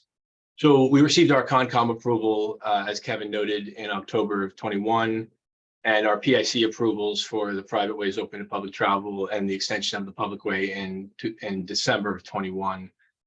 In October of last year, the BPDA issued a certification of compliance and approval, which evidences compliance with the Article 80 design review and mitigation requirements, as well as compliance with the 40R smart growth development plan, which is the controlling zoning for this site. And then, as Kevin mentioned, in December of 22, we also received our BWSC approval for the stormwater system. So shifting just for a minute from the preserve site across Morton Street to the 4-acre parcel within the larger Olmsted Green project. This is a site that was originally in 2006 approved for an urban farm and food stand. And then in partnership with the Brooks School in 2018, the PDA for the Olmsted Green project, which is the document that controls the sort of non-housing elements of that project, was amended to allow this site to be built as an open space ball field. And one of the conditions of that PDA approval was that ball field be permanently restricted for open space use and made available to the public. So because that open space relates to the sort of larger Olmsted Green project and is one of the main amenities that's going to be available to the residents of the preserve, we wanted to touch on that briefly and just give an update. So design review is ongoing for that project. The Brooks School has met with a number of stakeholders and has actually received comments from Parks staff at the end of last year. In November, the master developer of Olmsted Green conveyed the parcel to Brook. And as part that conveyance was made subject to a contribution agreement, which requires that the Brooks School permanently restrict the parcel for open space and active and passive recreational uses. And specifically, the parcel will be permanently restricted and protected under Article 97 of the Constitution of the state of Massachusetts, which requires a 2/3 vote of both houses of the state legislature to turn open space uses to non-open space public access uses. And the ball field is currently contemplated to be publicly available for residents of Olmsted Green and the general public, approximately 70% of the daylight hours. The use program is sort of ongoing, and we actually have Mark Loring from the Brooks School in attendance today. He spoke a little earlier as well, and I'm sure Mark would be happy to give a bit more detail on where they are on their currently contemplated schedule of uses, design review, project process, things like that. So with that, we'd like to, again, thank everyone. This is an extremely important step that we're very grateful to be before you And we invite any questions you may have on the project. Paul, who from the state told you that it would be Article 97 protected? Because we sent the information that you sent us to the state, and we're told by the state that the parcel would not be Article 97 protected according to what you submitted to us. So I just want to know who told you that it will be protected. That's right. Yes, thank you for that question. So when I said that the parcel will be Article 97 protected, and that's the agreement between the master developer and the Brook School. I understand there's somewhat of a difference of agreement, and I would love. Were you able to call someone at the state? So we called the office at the state that That's right, yeah. oversees Article 97 protections, and we shared with them what you shared with us. They told us that it would not be protected. Is there have you heard from someone else? Can you, because yes, so your opinion, I've heard other opinions. That's why we went to the state directly. That's great. Yes, thank you for that question. I would love the opportunity to speak with an attorney from the state, the attorney for the Parks Department. I have been in conversation with the BPDA's counsel as well. And, I really think this is a matter of really digging into the case law and the requirements for Article 97 protection. So there's specific case law that says that approval of a state authorized conservation restriction or a fee transfer are two ways to unambiguously create Article 97, but are not the only two ways. And so I think perhaps— Tell me where it says that. Sure, I can send you the case law. There was a recent case in 2017 called Smith that specifically said that. And Okay. so The state's website still says there are only two ways. So the state's website says that there are two ways to create Article 97 protection. Correct. But those are explicitly not the only two ways, which has been held by the SJC. And so we are happy to continue to work with, I think a very direct conversation with myself and the attorneys for the Parks Department and the attorneys for the state. Unfortunately, the individual at the state who we had previously worked with on this project, John Joya, has left, and I've not been in contact with the new CR reviewer or any attorney at the state on this specific topic, but we would really welcome the opportunity to continue that conversation. In any event, the resolution that we intend to come to, be it by the document as drafted currently or some other variation or some other means, is to ensure that the parcel is protected in perpetuity under Article 97 of the Constitution. That is I also received something from the BPDA that as of right now, you are moving forward with an easement, which will not be Article 97 protected. That is the most recent information I was given, i.e. as in about 30 minutes ago. So the current draft easement that we have, we believe will submit the property to Article 97 protection. And I'm happy to review the case law and the specific drafting of the easement. See, I think some of the confusion is that an easement does not automatically, as would be the case with a fee transfer, for example, create Article 97 protection unless it is explicitly stated in the easement. And there's plenty of cases out there where Article 97 protection is created by an easement when there is a clear express intent stated within the instrument to do so. And so the draft easement that we've most recently circulated with the Brook School has a express statement that is in the intent of the grantor that the property be subject to Article 97 and the open space use not be changed without a 2/3 vote of both houses of the state legislature. So so Article 97 is actually born out of a common law doctrine that allows for this protection to be put in place really by the intent and use of a parcel absent any recorded instrument. So there's case law where Article 97. It would have been so helpful, given that I've raised this more than a month ago. It would have been super helpful that you had contacted the folks at the state so that they could tell me something different than what they already told me a week ago. But I just wanted to clarify. So there's not any new information. You're saying you still maintain that the way you have set it up, which is different than the two instruments that have been stated by the state, would functionally do the same thing. It would have been extremely helpful to have that verified by the state who have said the opposite of what you were saying. Yeah, so We'll move on. I mean, there's no need to belabor the point. I apologize. I was hoping to sort of have this opportunity to address that point specifically with the commission. I wasn't sure who from the state that was, and I'm happy to be in touch with them, share some of our research, and particularly if we can have an opportunity with counsel for the Parks Department involved, I think we can get to the bottom of this and make sure that everyone is comfortable that the parcel will be protected under Article 97 of the Massachusetts Constitution.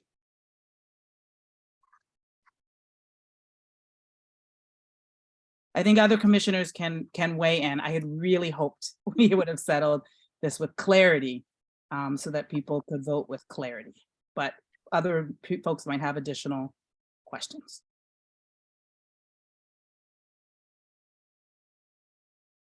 Yeah, I had a question about the permeable pavements on, I think it's Goldfinch Court, Finch Street and Warbler Way.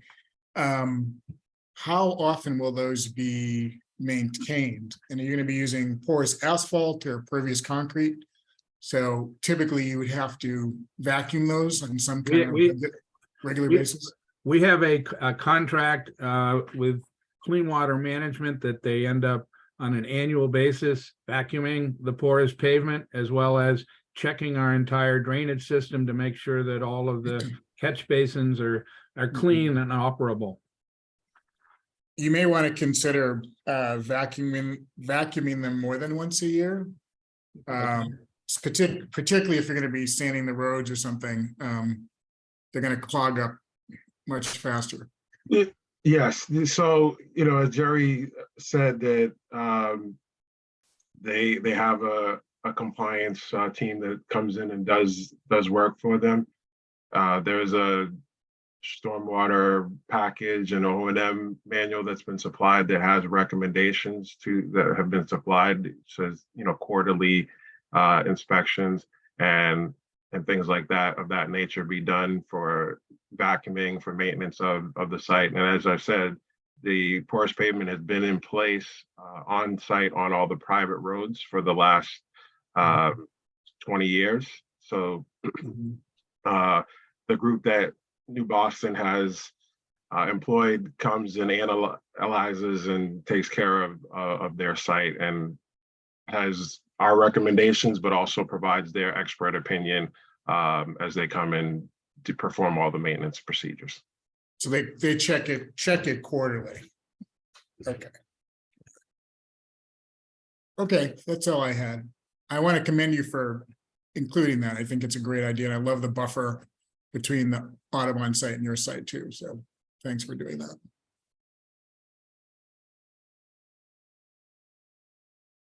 Great.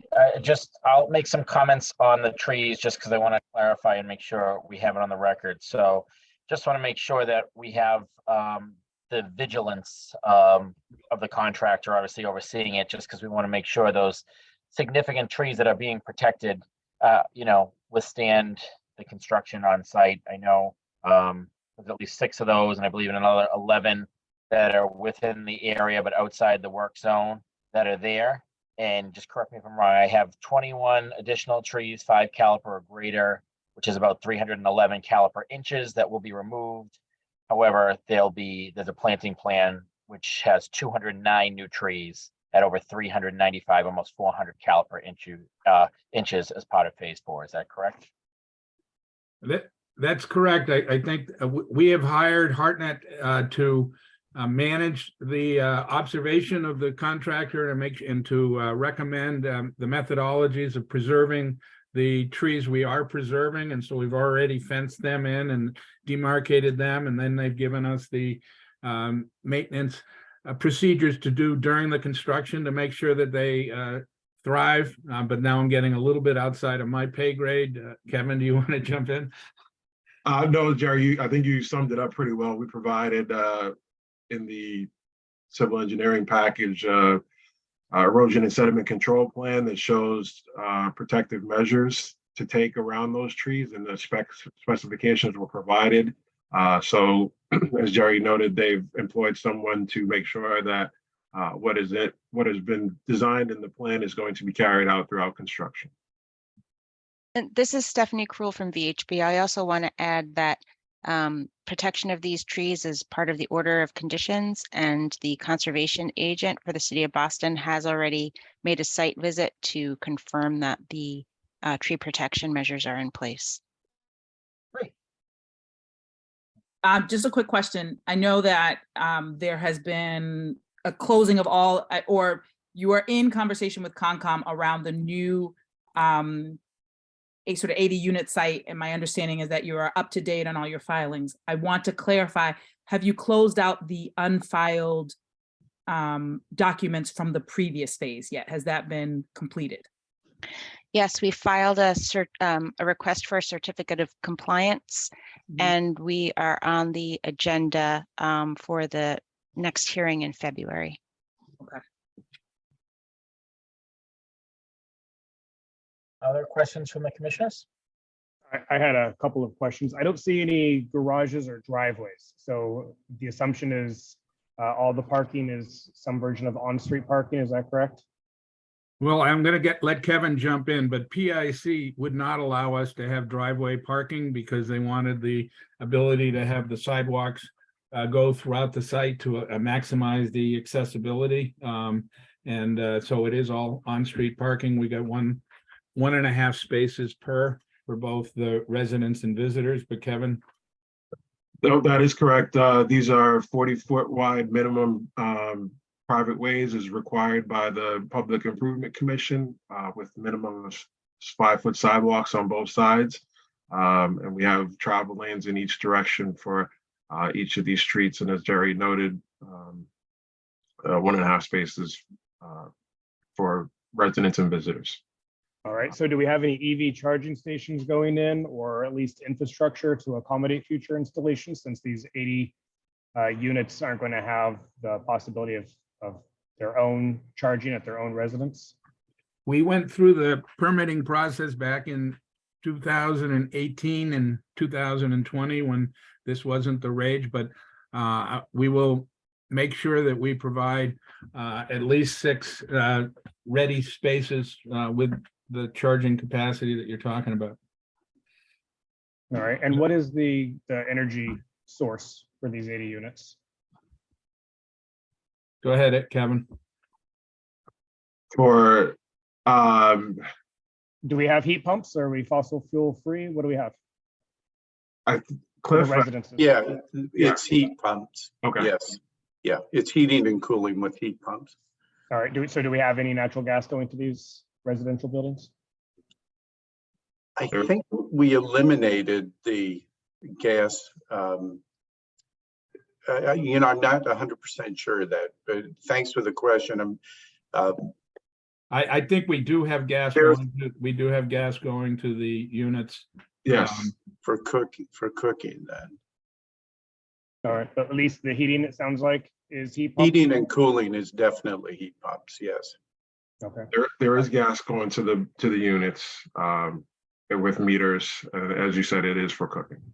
Would have been a nice opportunity for induction cooktops and go completely fossil fuel free. Well, the next 265 units that we're doing next door, we are totally 100% gas, induction, etc. But it wasn't quite in style back in 2018. Okay.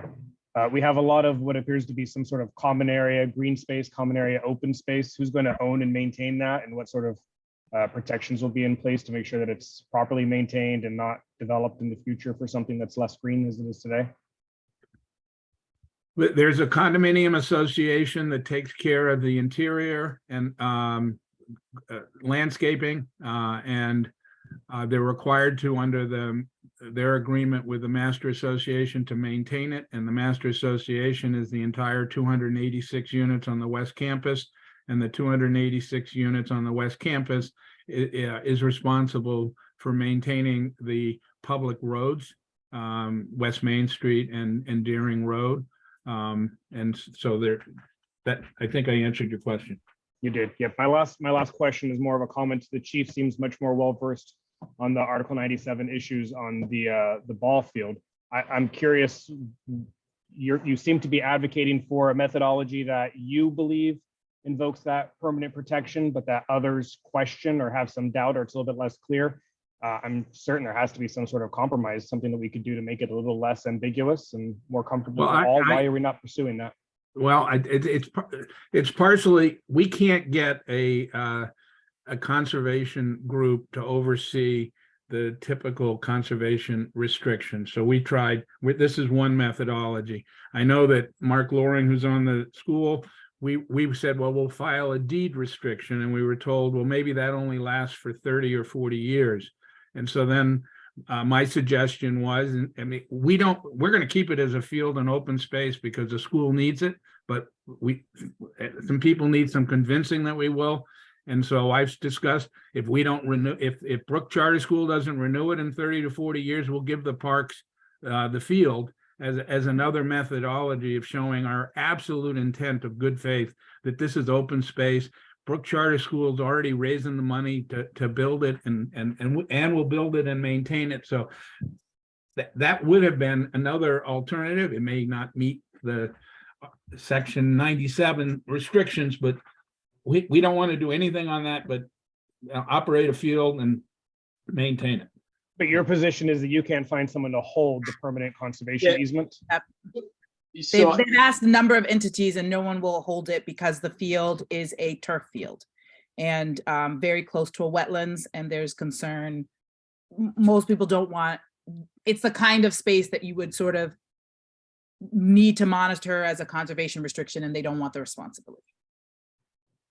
Yeah, I won't pretend to speak for the reasoning behind every group that we approach, but one of the issues with the typical EEA approved conservation restriction is that it's typically for undeveloped or very lightly developed land, right? It's really meant to be, you know, an open field with some walking paths and things like that. That's the typical situation where one of those CRs is in place.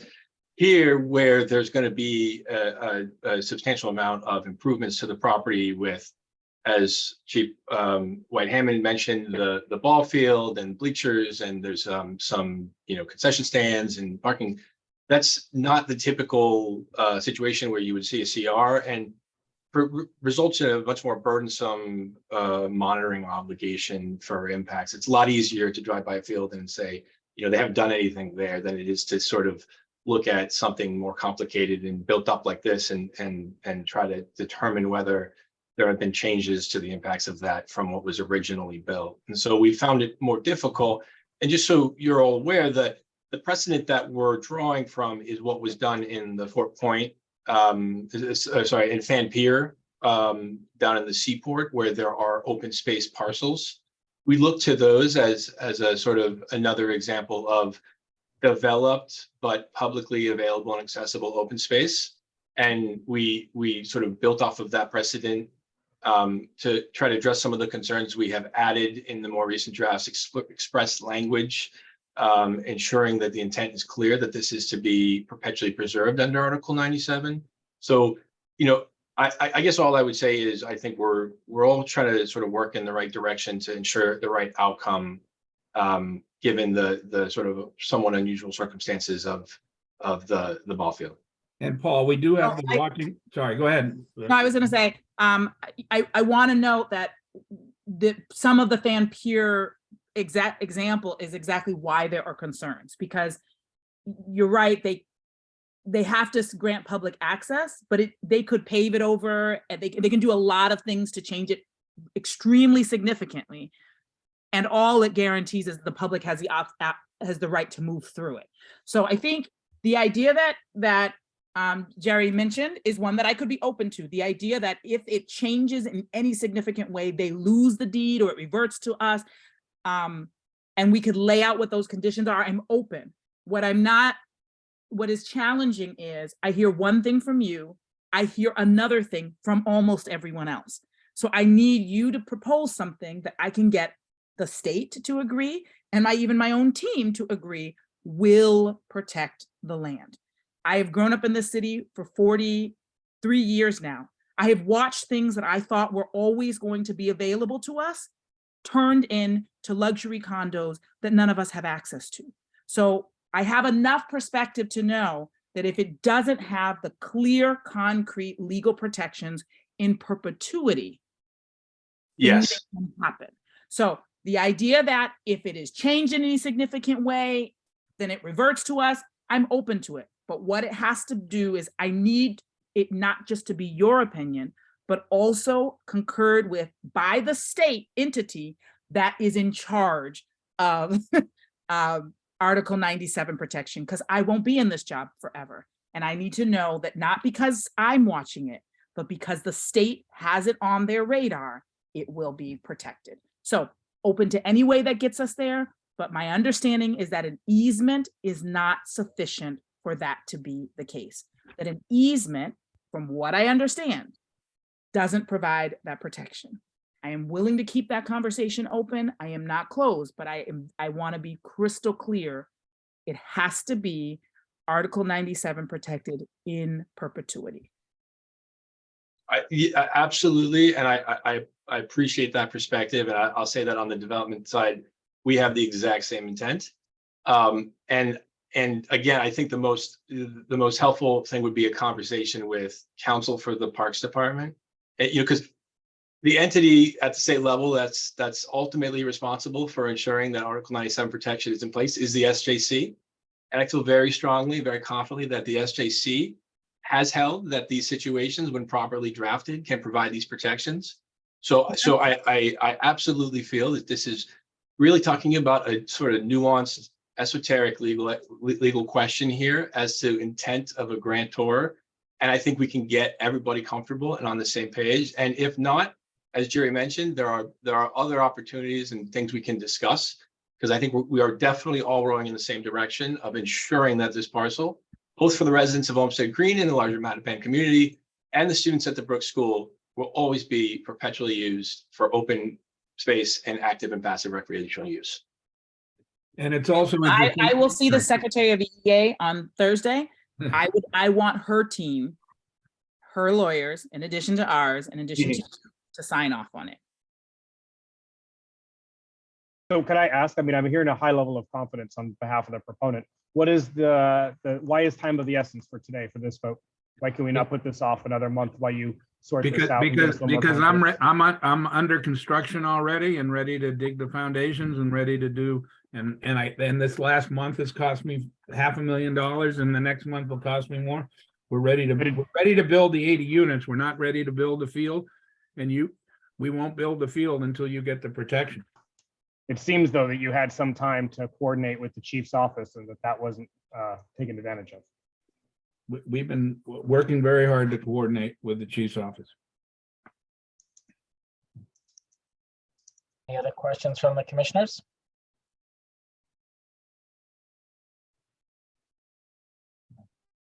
Do we have any public comment on this project? So if anyone wants to raise their hand in the waiting room, oh, I see some raised already, Christine. Carmen? Yes, thank you for taking my question. I'm Carmen Kechler. I'm a homeowner at Olmsted Green. In fact, I'm one of the first homeowners that moved to this area in 2010. And with the development that I have been watching over the last 13 years, I'd like to commend New Boston Fund, Lena Park, the developer, to always listen to the voices coming out of the community and also for improvement or to the benefit of the homeowners. I'm excited to hear that we're finally moving into the final phase of building the 80 homeownership units, what I've been seeing for the last 14 years to be just space that is waiting to be built. I also want to commend the developer to keep this area for the last 14 years to be a peaceful oasis for the homeowners to live in. I cannot really express in words on how peaceful it is here in the middle of the city, having an oasis that they are building. I'm a little puzzled over the discussion of the 4-acre field, what this actually has to do with the 80 units that we're discussing, that parcel that we're discussing. But from a CAC perspective, I understand there is an LDA agreement in place that has put in place certain controls where both Brook School is being held responsible to.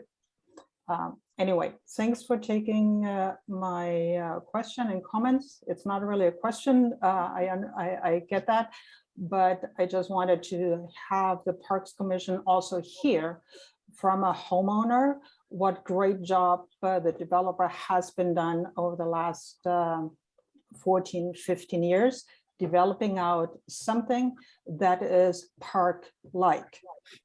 Thank you. Thanks, Carmen, for your testimony. Christine, who's next? Kelly? Or Erin Kelly, sorry. Thank you. Erin Kelly, Acting Director at the Boston Nature Center. Thank you for taking my comment. I appreciate everyone's continuing attention, both the commission and the developer, in regards to 2 areas for phase 4, the potential increase of stormwater runoff into the Boston Nature Center along our shared boundary, as well as into the shared wetlands of the 2 sites.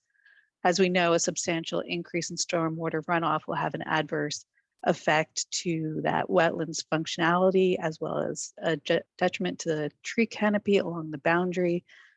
We have reviewed and are satisfied with the existing stormwater design for this project, and we hope that there will be continual monitoring of its effectiveness, as well as any changes in grade, so that not only during this project, but into the future, our boundary is protected from increased stormwater. And we also want to applaud the developer for the increase of the tree canopy, as well as the protection of the 6 legacy trees and 11 trees in the resource area. The developer has been in close communication with us throughout this process, and we hope to continue this partnership throughout our into the future. Thank you very much, Erin. Mark? Mark Loring? Hi, thank you so much. Are y'all able to hear me? Yes. Thank you so much. I appreciate the time. Speaking on behalf of Brook Charter School in favor of the project. Obviously, you know, we have many of our families live in the area and have benefited from all of the affordable housing that's been built across Olmsted campuses. And so we very much value that. Obviously, with relation to the field project, which was a significant portion of this conversation, just want to restate, you know, unequivocally, Brook Charter School is committed to providing a active recreation space that is restricted in whatever way is necessary. The only restriction at this point seems to be, again, disagreement within lawyers and just how we can accomplish that so that it suits everybody, and certainly is not a lack of will or desire on the part of Green New Boston or the school. So however we can restrict it so that it kind of meets those needs while creating the active recreation space that our students and the broader community have asked for and are excited about having available to them would be fantastic. So we obviously also anticipate being in front of this commission again in the future to present more in more detail about the actual field project itself. But certainly any clarification that Paul and the commission's, you know, the parks lawyers and the state lawyers can do to just get to a place of firm understanding of what will satisfy everybody is great. And again, Brooke is just waiting on knowing exactly what that document is that we need to sign. And we're excited to do that to move this forward. Thank you, Mark. Kevin? Kevin Sibley? Yes, good afternoon. Can everyone hear me? We can. Awesome. First of all, thank you for having me today. My name is Kevin Sibley. I am the new CEO at Lena Park CDC. And as we discuss these units today, I want to first say that I've been a Boston resident for a long, long time, 50 plus years now. And I've seen this city change in many ways that's been not friendly to the current residents in terms of the economy, in terms of how buildings have changed the entire landscape of the city, especially the inner city. However, in this area, for the last 13, 14 years, I've been paying close attention to the Preserve and Olmsted Green development. And this last 80 units, this phase 4 has been, everyone's involved has been very intentionally inclusive to inform the neighborhood, to inform the community of what's happening. They've been responsive to any type of questions or concerns. So I just want to add that. And I also want to add my strong support for the proposed soccer field that's going to be built to use by the community neighbors. As Reverend White-Hemmond referenced earlier, open space in the city can definitely be challenging. And having a safe and accessible space for families to play soccer, they will encourage physical activity and promote healthy lifestyles. We're always looking for safe space for youth to develop their skills and families to be able to participate. Carmen mentioned having a very safe and tranquil environment. That's what I've noticed that this particular project is bringing.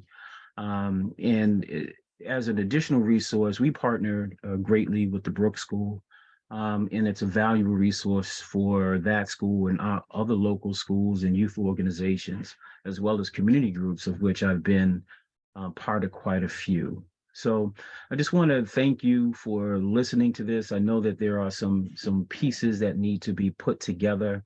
I also know that we're all in the same team to enhance the living and quality of life for those who live in the Boston, live and choose to live in the Boston area. So I know this will bring people together and foster a sense of community as we move forward. So thank you for the time today. I greatly appreciate it.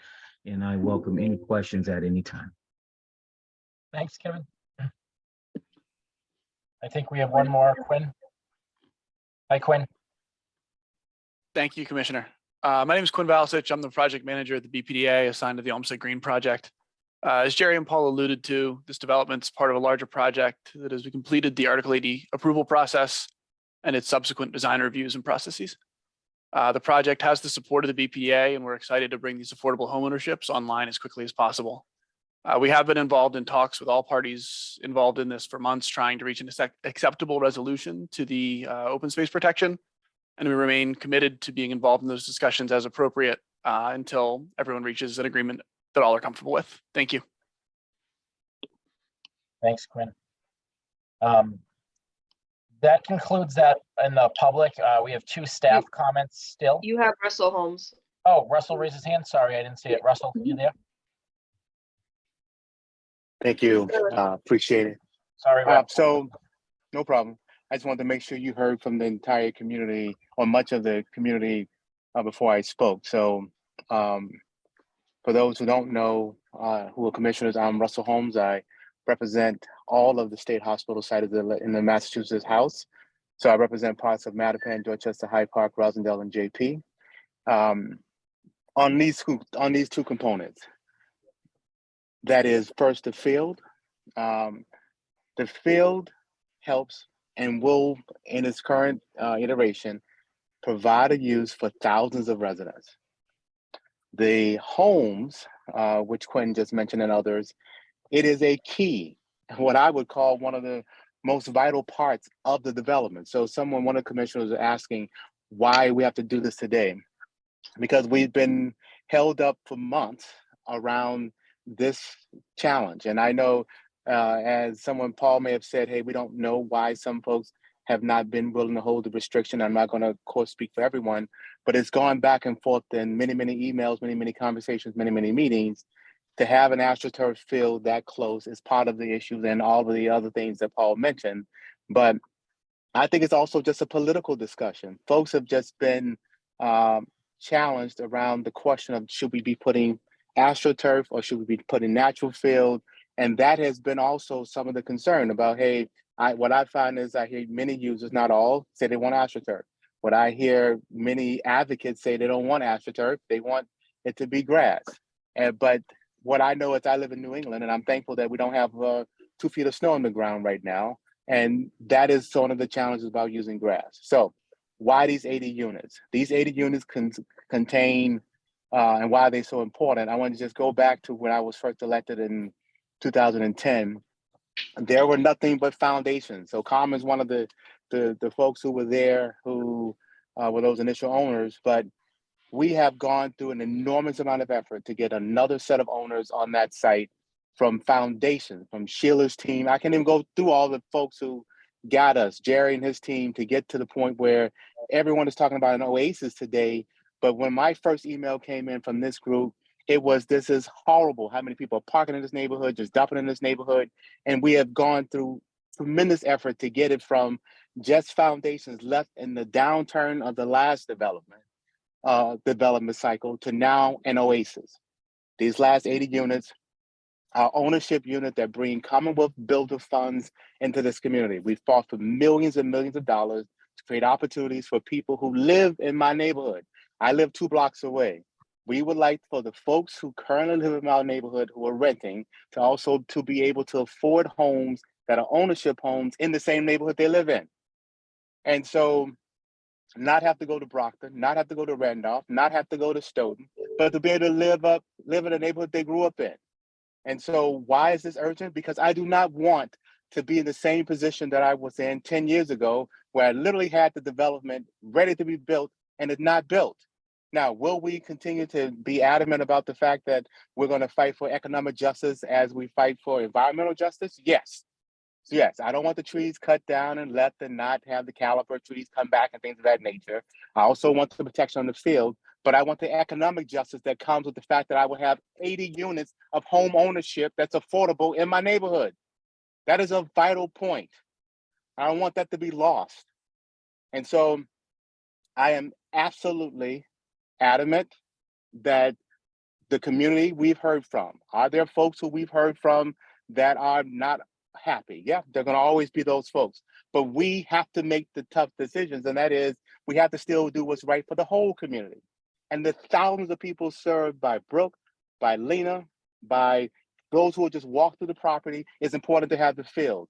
The hundreds of people who will be served and almost 100 families that will be served by those 80 units, it's important to get them there too.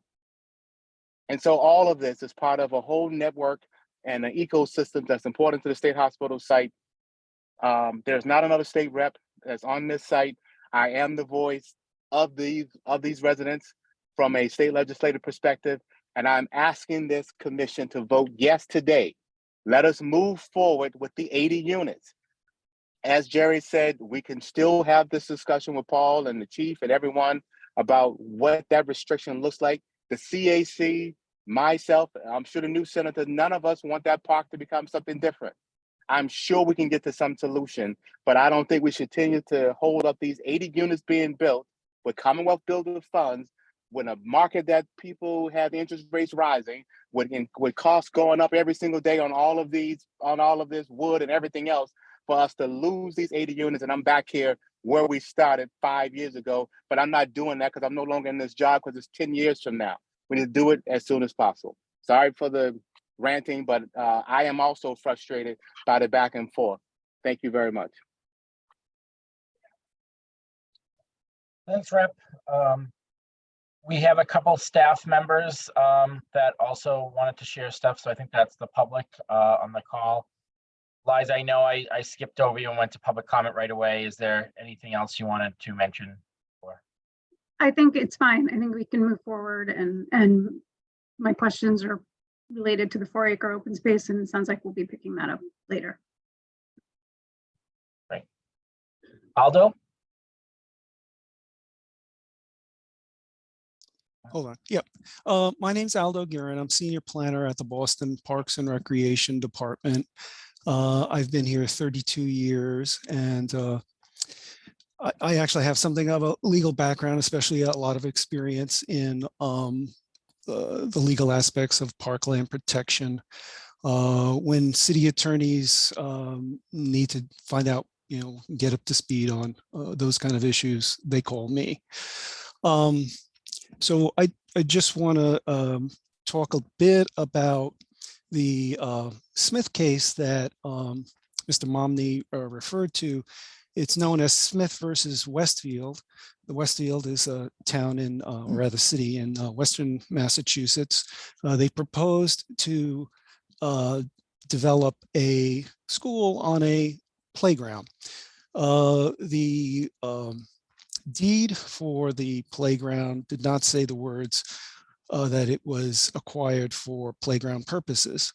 So therefore, per an earlier SJC decision, the famous Land Long Wharf case, it was unprotected by Article 97. So the case was brought by folks in that city. Many people, environmental groups, etc., wrote in to speak in favor of protecting this.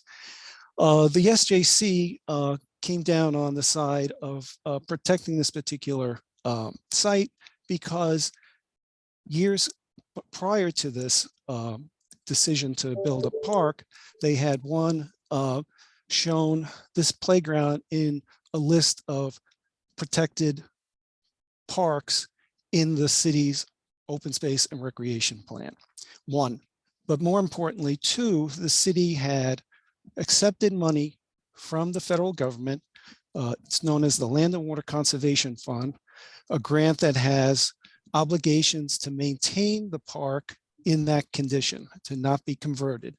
If there's a proposal to convert it, you have to go to the Secretary of the Interior to get permission, and it's pretty onerous. Based on that, the fact that this protection by the federal government is considered like a gold standard protection, even more onerous than Article 97, because the state legislature can vote to release a piece of land from Article 97 and no replacement is required. Whereas with the Land and Water Conservation Fund, you have to replace it with land of equal value, in approximately the same location. This is a pretty high bar in any city or a town in Massachusetts, so it's considered a gold standard.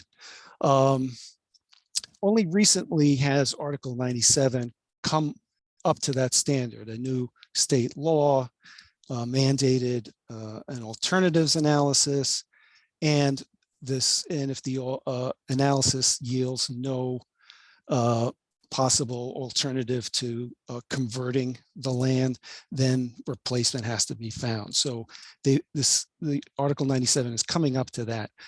But the conservation restriction has always been seen as at that, what I call gold standard level that the Land and Water is at. It involves state approval, local approval, including city council, and park commission approval or conservation commission approval, depending on the kind of restriction it is. So further proof that it's a gold standard is the Community Preservation Act, which mandates that any land acquired by a city or town that has signed on to the CPA has to have a conservation restriction on the property.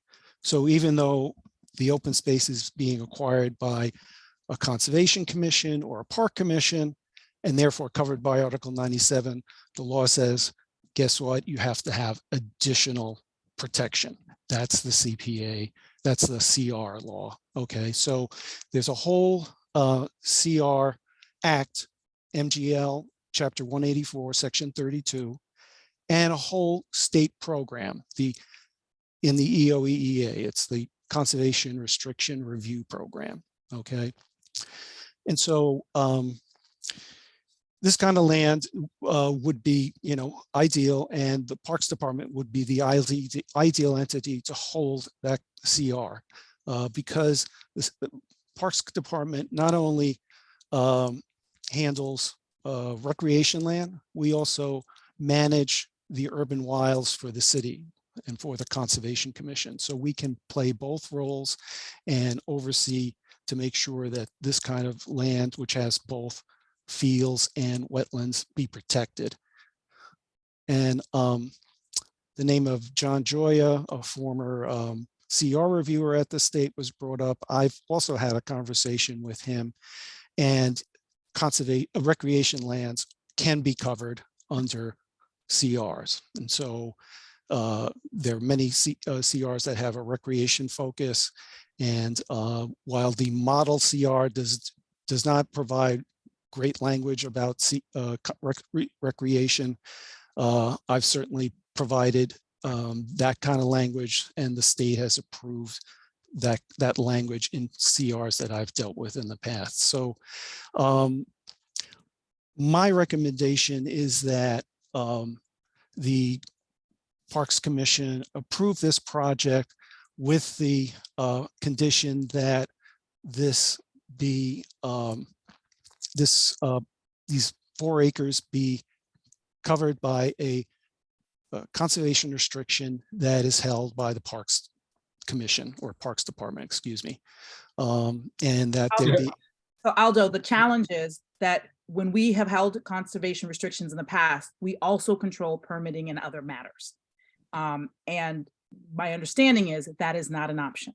So I think we've already explored that option of whether or not it would become a Parks Department asset, and then we would hold the conservation restriction, but then we would also do permitting, as we are doing in the case of another asset on A Street in, remind me, in the 4 Point Channel area. But we are not willing to hold the restriction and then have no, like, we literally just turned down 2 other folks for the possibility that we would hold the conservation restriction while not having any involvement in the project. So I think that, and I'm sensitive to the fact that we are about to lose people in terms of time, but I do want to say this. Nobody wants to stand in the way of affordable housing. I was in my early years on Tennis Road, not far from there. I know multiple residents of the development. However, my job in this role, because I could have been an activist on the other side, is to make sure that we preserve open space, not for the now. I don't distrust the intentions of anyone on this call. However, if you don't get the language right, we will all be dead and gone, and someone else will be making the decision. And if we haven't set it up properly, we create the opportunity for someone not sitting here right now to change the land. So it is not that I am against affordable housing. Some of you know I've gotten in trouble myself out there protesting on behalf of affordable housing. I believe in it. I also believe that I need a provision that is not just based on a person's opinion. With all due respect, Paul, I'm not saying that you are not good at your job. What I'm saying is I need something that multiple people agree will provide the protection for this land after everyone on this call is gone.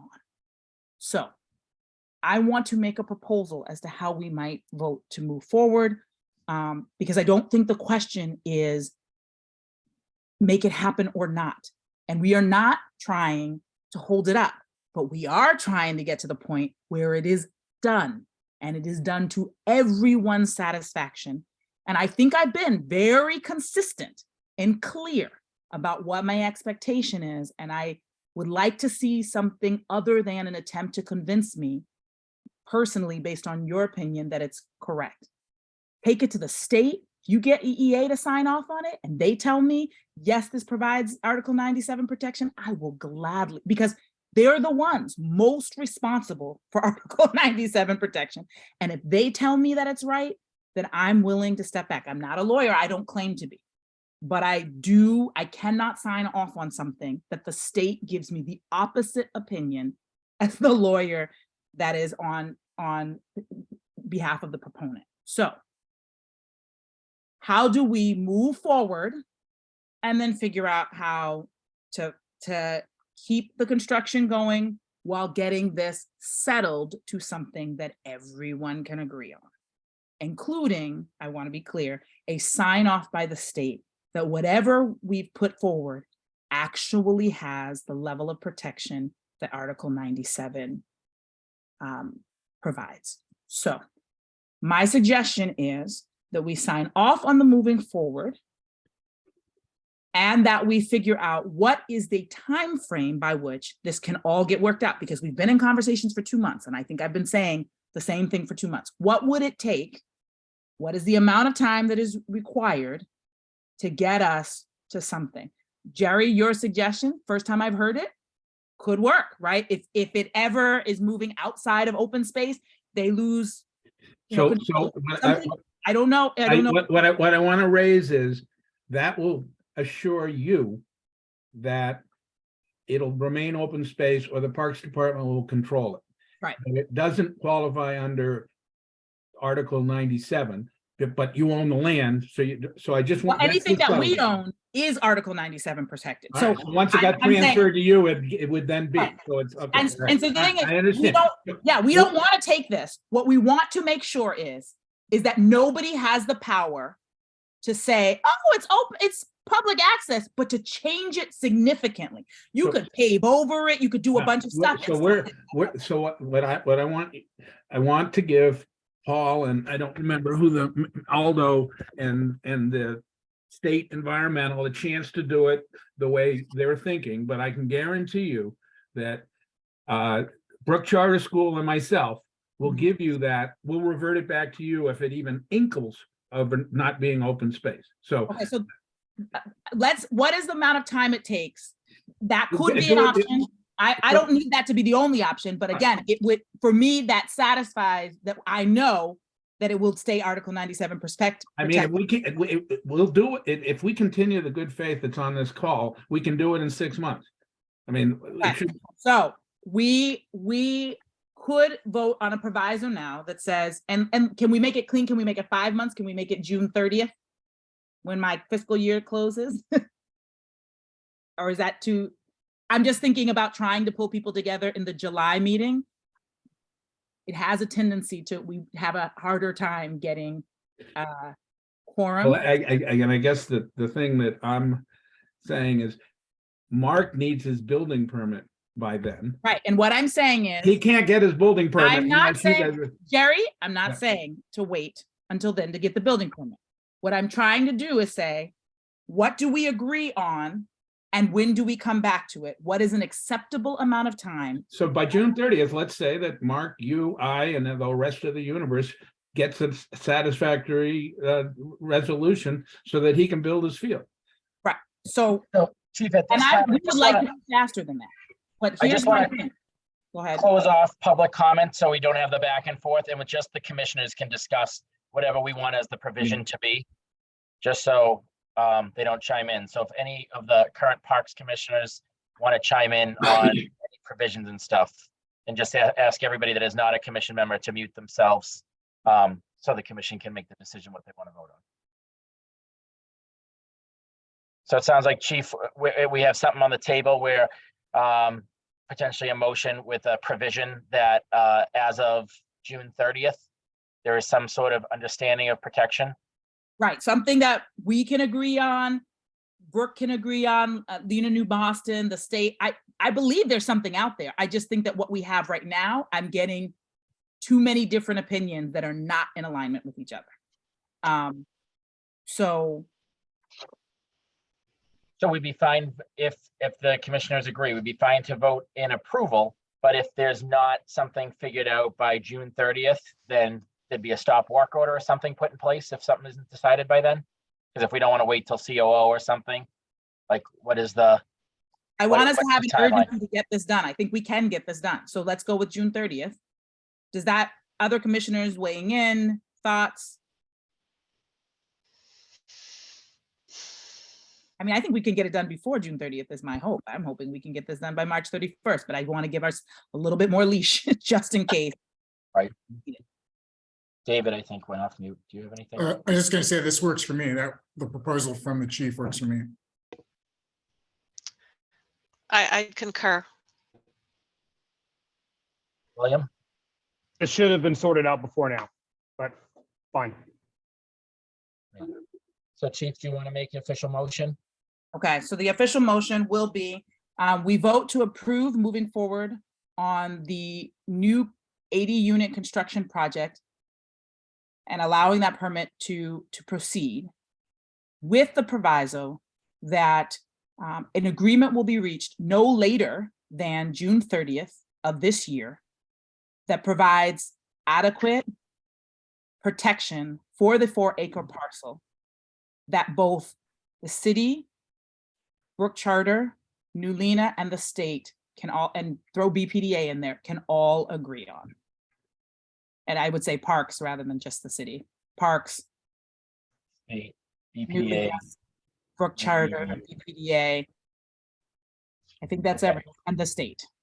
So let me repeat what I heard just to make sure it's an official one. So there's a vote to approve Olmsted Green Phase 4 adjacent to the Boston Nature Center in Mattapan to go ahead and get building permits with a proviso that there's an agreement no later than June 30th that provides adequate protection for the 4-acre open space site that Parks, the state, BPDA, New Lena Boston, and Brook Charter School agree to. Is that correct? That seems correct to me. I will second that. All in favor? Aye. Aye. Passes unanimously. Thank you very much.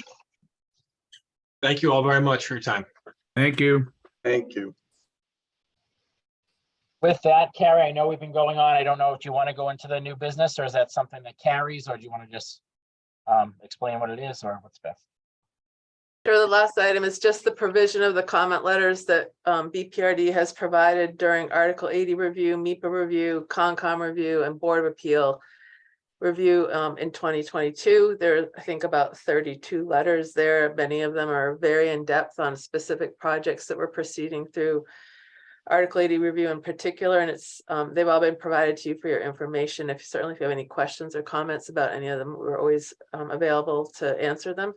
And I don't want to take any more time today. So if there's anything specific anyone wants to talk about now, that's great. Otherwise, you're always welcome to reach out to us if you have any questions about our input that we provide on project reviews.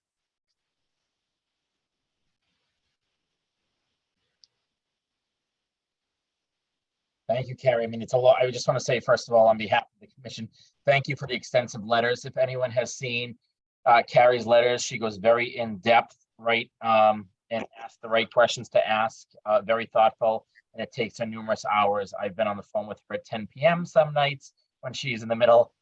She then goes on until sometimes 2 or 3 in the morning, still writing these letters. So just want to thank you for the hard work and the effort and the intentionality that you put into these letters that are written on behalf of the commission. Certainly. Thank you, Carrie. Thank you. Yep. Thanks, Carrie. Thank you all. With that, I'd like to make a motion to adjourn. Do we have a second? I will second. Thank you. Perfect. Thank you, everybody, and we look forward to seeing you in February. Got it. Thanks, everybody.